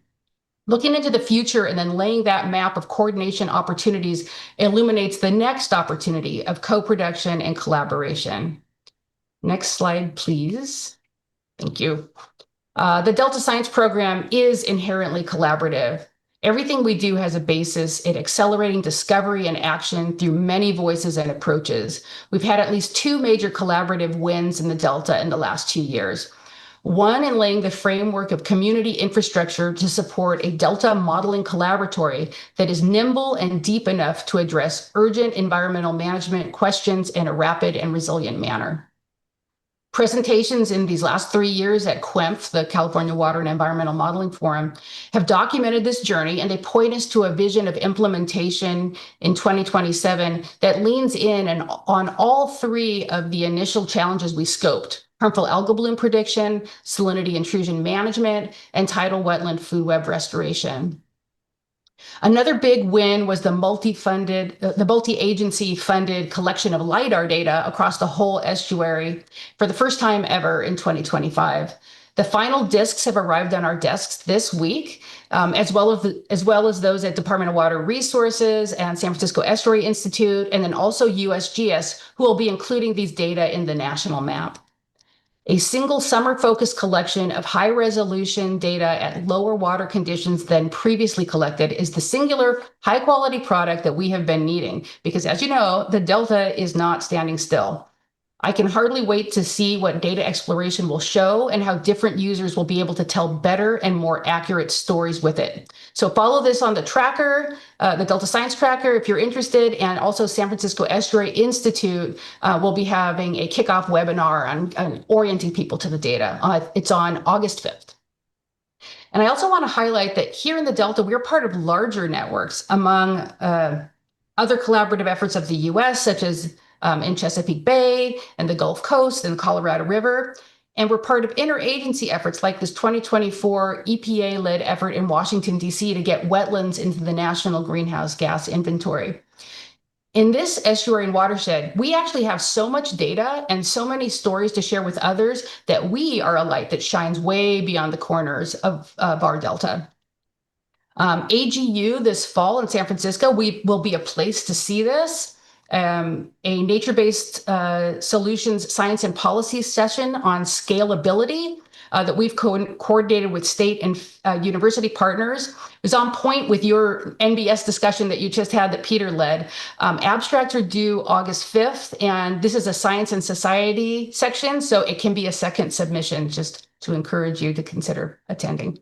I also want to highlight a good example of our uniqueness in California, and here specifically in the Delta, our light to shine internationally. And that is recent progress on the return of cultural burning. A pilot effort occurred in February on Twitchell Island with close collaboration of local communities, tribes, land managers, the Department of Water Resources, and researchers. So this Delta is a special place for many reasons, but especially in the people that bring forward these kinds of opportunities to reimagine the future. Next slide, please. And that is really my point of this talk, that the people here are a community that comes together to address problems. This community, for all of the blows it's taken and all of the people we've lost, and there are so many good ones, the changes that we've seen, still, this community is strong and the state of our science is strong. You may not see success stories in the newspapers as much, but science is here. It's laying low and deep in our hearts. And if we continue to support this flame, this conversation, we'll see it resurge in the next generation. Being here in the Delta, away from my USGS community, I feel so privileged to work with these leaders. Everyone from council members and communications teams that are amazing, to the science program managers and scientists, to the engineers and modelers of the planning and performance measures branch and multiple coordinated agencies. And really the larger community that comes together in a culture and conversation of science to tackle our problems, some of which I list here. But at this time of change, I'm going to make a bold plea that we don't let our piecemeal solutions to each of these individual problems, salinity, subsidence, salmon, smelt, harmful algal blooms, that we don't let narrow targeted approaches to these problems continue to mask the diagnosis of a larger problem, which is one of connectivity. We cannot keep working separately and treat these issues as separate. We just don't have the time or the resources collectively. Partnerships are essential. Different perspectives are essential.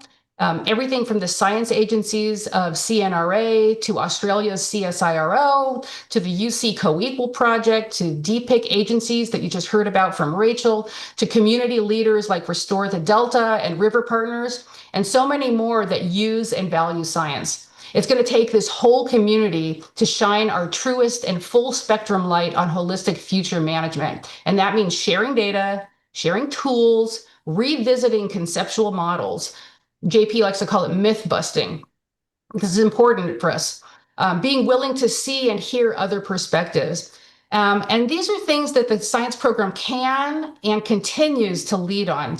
As do you, as just evidenced by the discussion you just had on ecosystem level opportunities and challenges for CHAB mitigation. I just want to plug, tune into the July council meeting. It's a week from today. It's if you want to hear more on HAB 101. And it's also a highlighted paper on harmful algal bloom prediction on the saltier side of the estuary using antecedent eDNA data on community structure, suggesting a release on a release in grazing pressure that might have led to the bloom. So it kind of gets to Steve's point about biological drivers. And next slide, please. In closing, I just want to highlight that there's a lot of risk coming at us today, naturally and culturally, and there's some lagging effects that we aren't even appreciating yet, but there are signs of hope. And while the forces against science may be strong, I can see that we are stronger. Science is a conversation, and we keep it alive by talking and engaging. We need to keep this dialectic of strength and flexibility at the same time in our science enterprise. I was reminded of this cape at the Locke Historical Museum representing Chinese immigrant ingenuity, just to illustrate the resilience of the communities in our Delta. Traditional ecological knowledge shared from basket weavers here at our recent roundtable remind us of their fabric's strength and flexibility. The warp, as I learned, and the weft of the fibers, you can tighten them for strength or you can loosen them for giving some room for flexibility or to let light through. And I was also reminded by Dr. Nina Fontana at that roundtable that observations are everything, and we can learn just from walking and observing. We often walk fast, but sometimes it's better to walk slow. If you change your pace, it can change your perspective. Fast or slow, ancestral or new to the system, everyone has something to contribute, and it all starts with observations. The basis of building a pyramid from data to information to knowledge to wisdom. And there is so much history here in the Delta and deep knowledge and insights among our formal and informal science community. The Stewardship Council knows that, and it's carefully growing and promoting this knowledge. And so for me, being here is a lesson in humility and a lesson in leadership. In the way that this agency leaves room for many voices, and in the way someone always steps up to fill a void, to save the day and protect the integrity of the mission. And I've said it many times, but I'm honestly in awe of everyone's capability and caring and commitment and contributions. It is a joy to be around so much strength and light. And the next slide, please. Great. So again, I hope to stick around a little longer than the end of the year, walking and talking and landing some of our recent efforts in preparation for new leadership. The new LiDAR data collection, the boundary shown here draped across the whole estuary, is just one of the ways I hope we can start incorporating remotely sensed data into our risk management, as well as into our conceptual models of how the Delta works. So thank you for the opportunity to be in this role. It is an honor to work with such passionate and talented colleagues, and it's an honor to care for this science community. The Delta may occupy the margins of the watershed, but it is the center of decision-making in many ways, and I'd like to keep science as close to that center as possible for as long as possible. And I'm happy to take any questions. Thank you.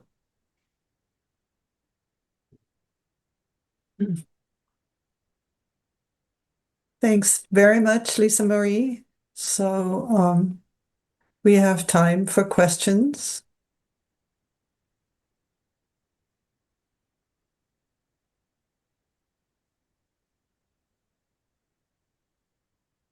I think it was all clear, Lisa Marie. So I don't see any raised hands.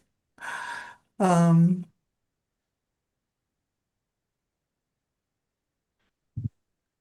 Are any submissions to our Bay Delta Science Conference or AGU sessions amongst the group here? Nope. I'll hear later. no. So, okay, so we'll move on. Are there any public comments? Yes. We have a public comment from Deirdre Desjardins. Deirdre, you should have the ability to unmute your microphone. Thank you. Yeah, I saw about the modeling collaboratory at QEMF. Unfortunately, the heavy schedule for the Delta Conveyance Project hearing prevented my attending this year. But I had the unfortunate job of putting together testimony.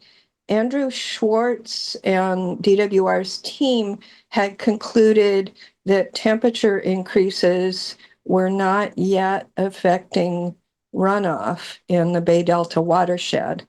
And so the climate adjusted hydrology assumes that annual runoff is not changing. And as somebody by training who's a physicist, I'm like, this just defies basic physics. We know that temperatures have increased significantly in the watersheds. There's higher evaporative demand, higher vapor pressure deficit, so more evapotranspiration. So the partitioning of runoff between evapotranspiration and runoff and recharge should be changing. And I was able to show that.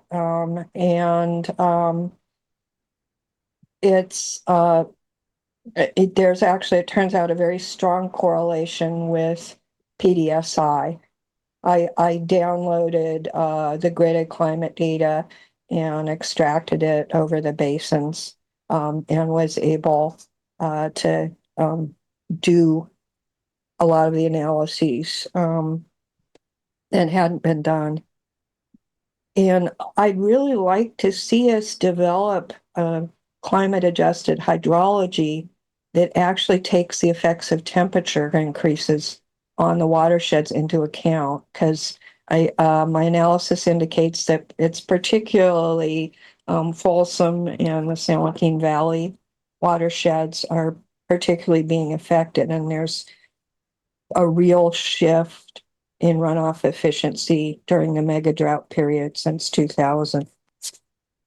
So I don't know, I just kind of wanted to put it on your radar screen, but I would love to see, something that's more based on the recent science developed. And Okay. I wish it doesn't coming out in a in a adversarial forum. Thank you. Thank you, Deirdre. Did anybody want to respond or? Just No? a quick response. Yeah, I agree that issue is very important. And, unfortunately, we don't have Andrew here to respond. So I don't want to make any conclusions, but it's on my radar and I appreciate you bringing that up. Yeah, and actually, all three peer reviewers, I've been working on turning my testimony into a couple of papers that'll go in the peer-reviewed literature. But the peer reviewers all flagged temperature and said, you need to look at physical drivers. And one of them said that, if the runoff efficiency is changing, we really have to have a conversation about whether, the value of historical hydrology. And it's basically a conversation about the Delta method. And I do think we need to have that conversation. There's also a reduction in landfalling atmospheric rivers in the northern part of the state.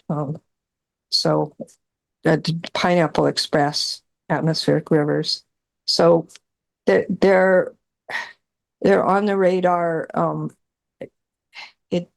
There needs to be a broader conversation, and maybe we can help do that.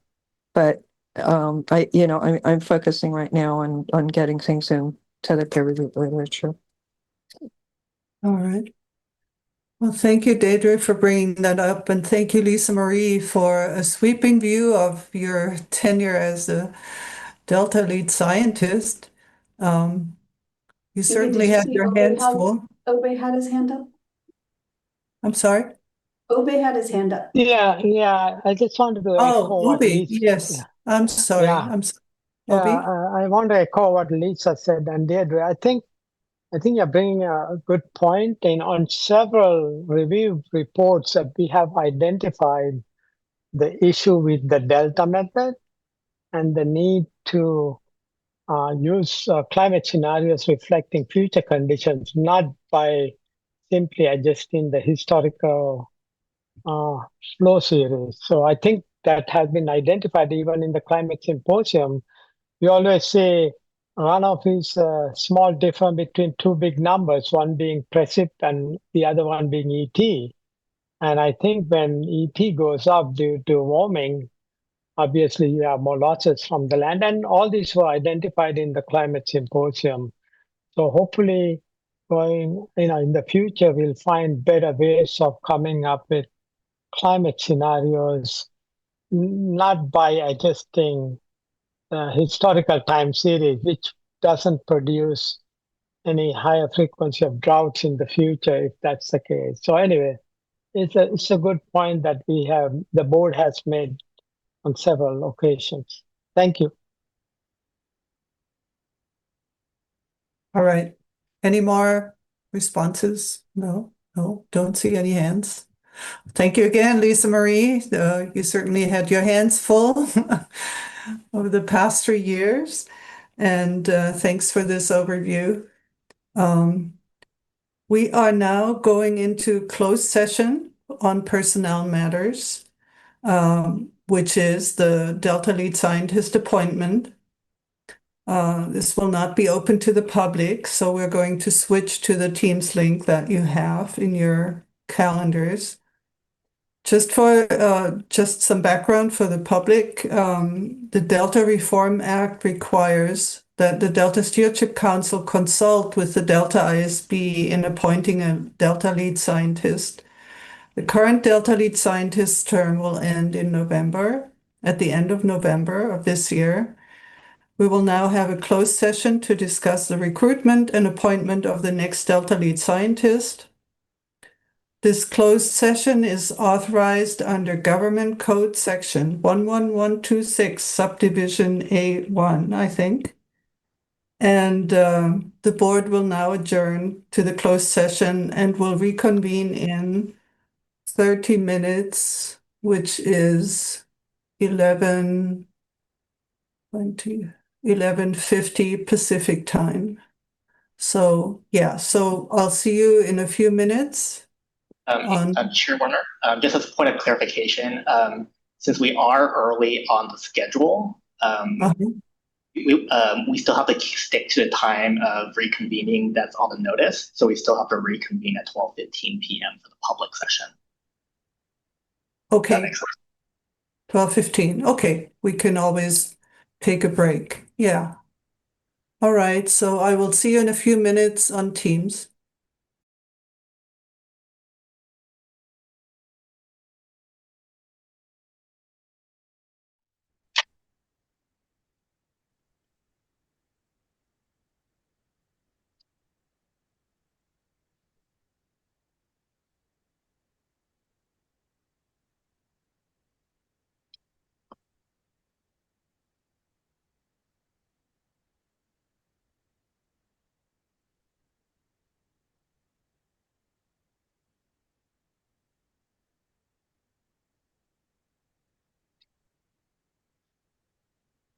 I don't see everybody yet, so I'll wait a little bit.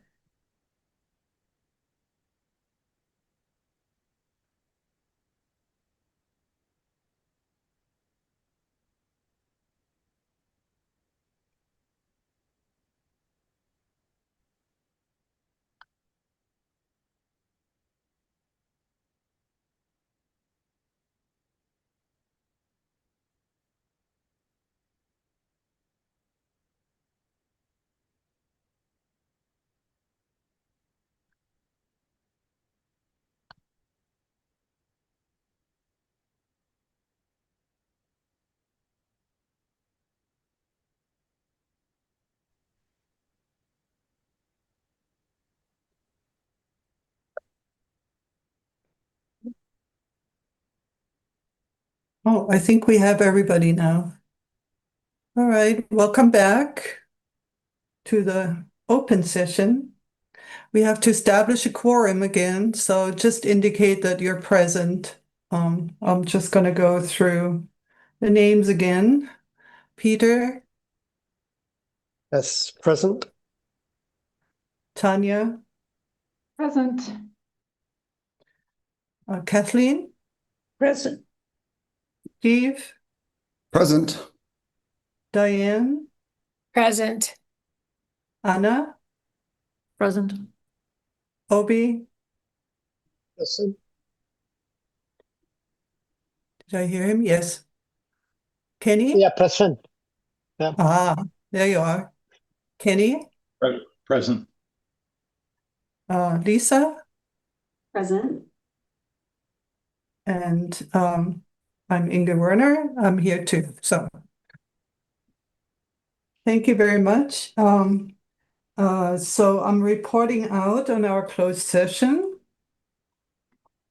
The ISB took action to recommend the appointment of Dr. Lisa Marie Wyndham-Myers to a second term as the Delta lead scientist, and the vote was unanimous. Sorry, I just rolled my eyes because there was a V and a W, and that's hard for me. So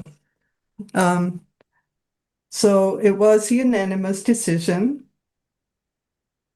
As the next step, I will prepare a letter to the council recommending the appointment of Dr. Lisa Marie Wyndham-Myers to a second term as Delta lead scientist. This is perhaps a good opportunity to share some of her accomplishments.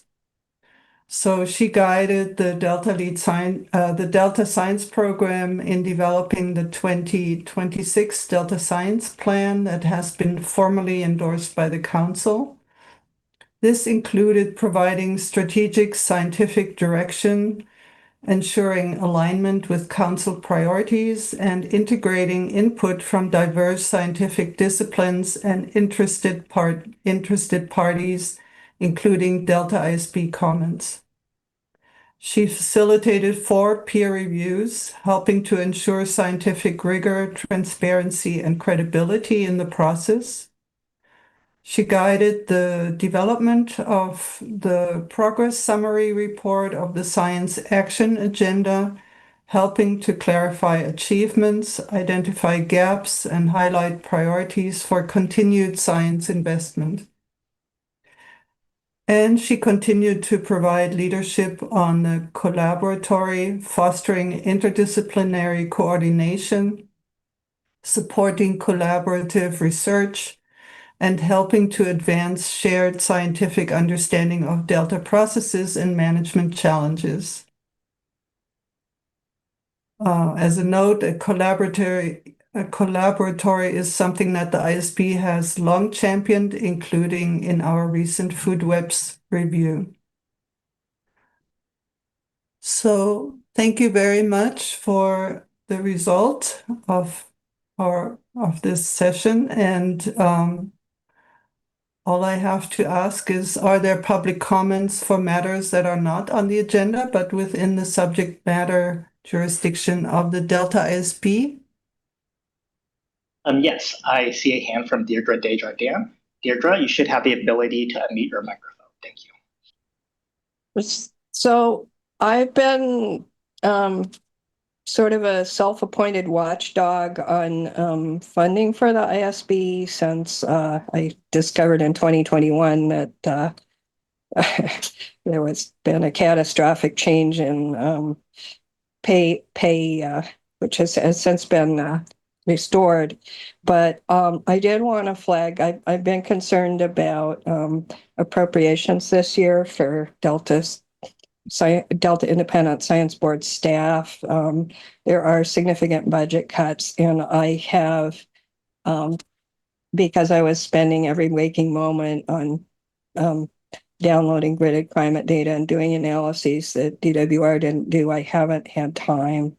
I will, I hope that you've been being apprised of the status of funding for the positions, the ISB staff positions I will also try to make that a priority.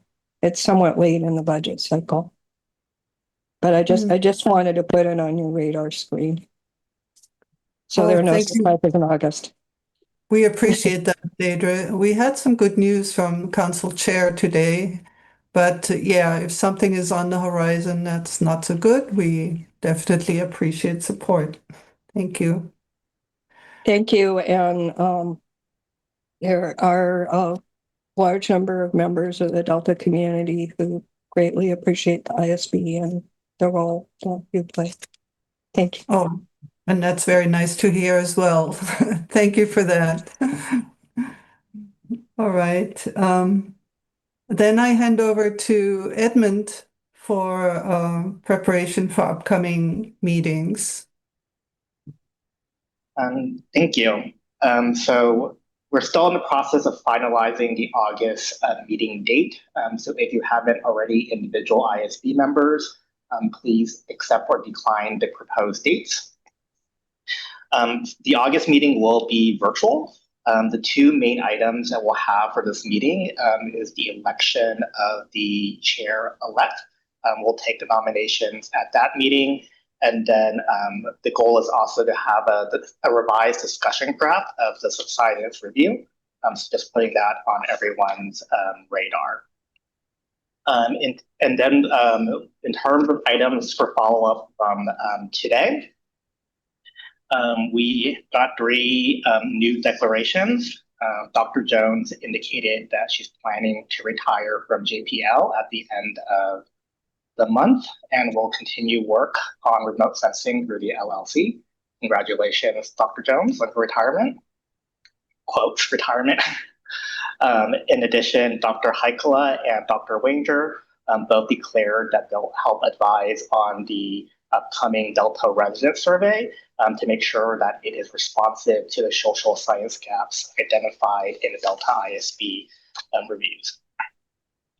As part of today's Council's Chairs and EO report, Council Chair Julie Lee did a nice report out on all the different council events that have occurred over the past month.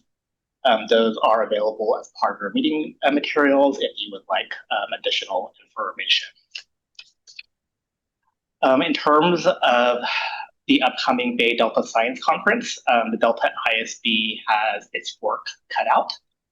There's been proposals accepted for the Nature-Based Solutions panel and also the subsidence review, and there's also posters for contaminants, DMDU, and food webs, where the DMDU and food web ones are the ones that were previously presented.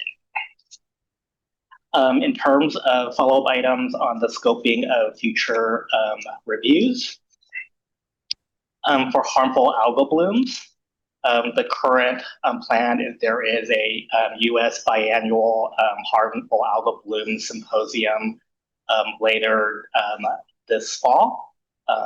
Dr. Wenger and Dr. McKnight both plan to attend to help shape up future ideas for the review. It'll build up the discussion that we had today, and the idea is that after that symposium, the goal is to have these scoping discussions in Delta to help further scope out the review. We had a list of folks who would be interested in co-leading this, like Diane, Lisa, Kathleen, Anna, and Kenny. And then we'll also be touching base with you on steps as well. For nature-based solutions, the leads will take the input from today and start preparing a draft on the perspectives for a future discussion at an ISB meeting. And then for the closed session item today, the board did take action to recommend Dr. Lisa Wyndham-Myers for a second term appointment. Dr. Werner will draft a recommendation letter to submit to the council, and we'll present that later to the council in the fall. That's all I have for follow-up items. Anything to add or to clarify from the board members? Well, thank you. Yeah, anybody, any clarifications, any questions? No, no, everything's clear. Thank you so much for being here, everyone. It was a good meeting, and I adjourn the meeting. Bye-bye. Thank you. Thank you. Bye.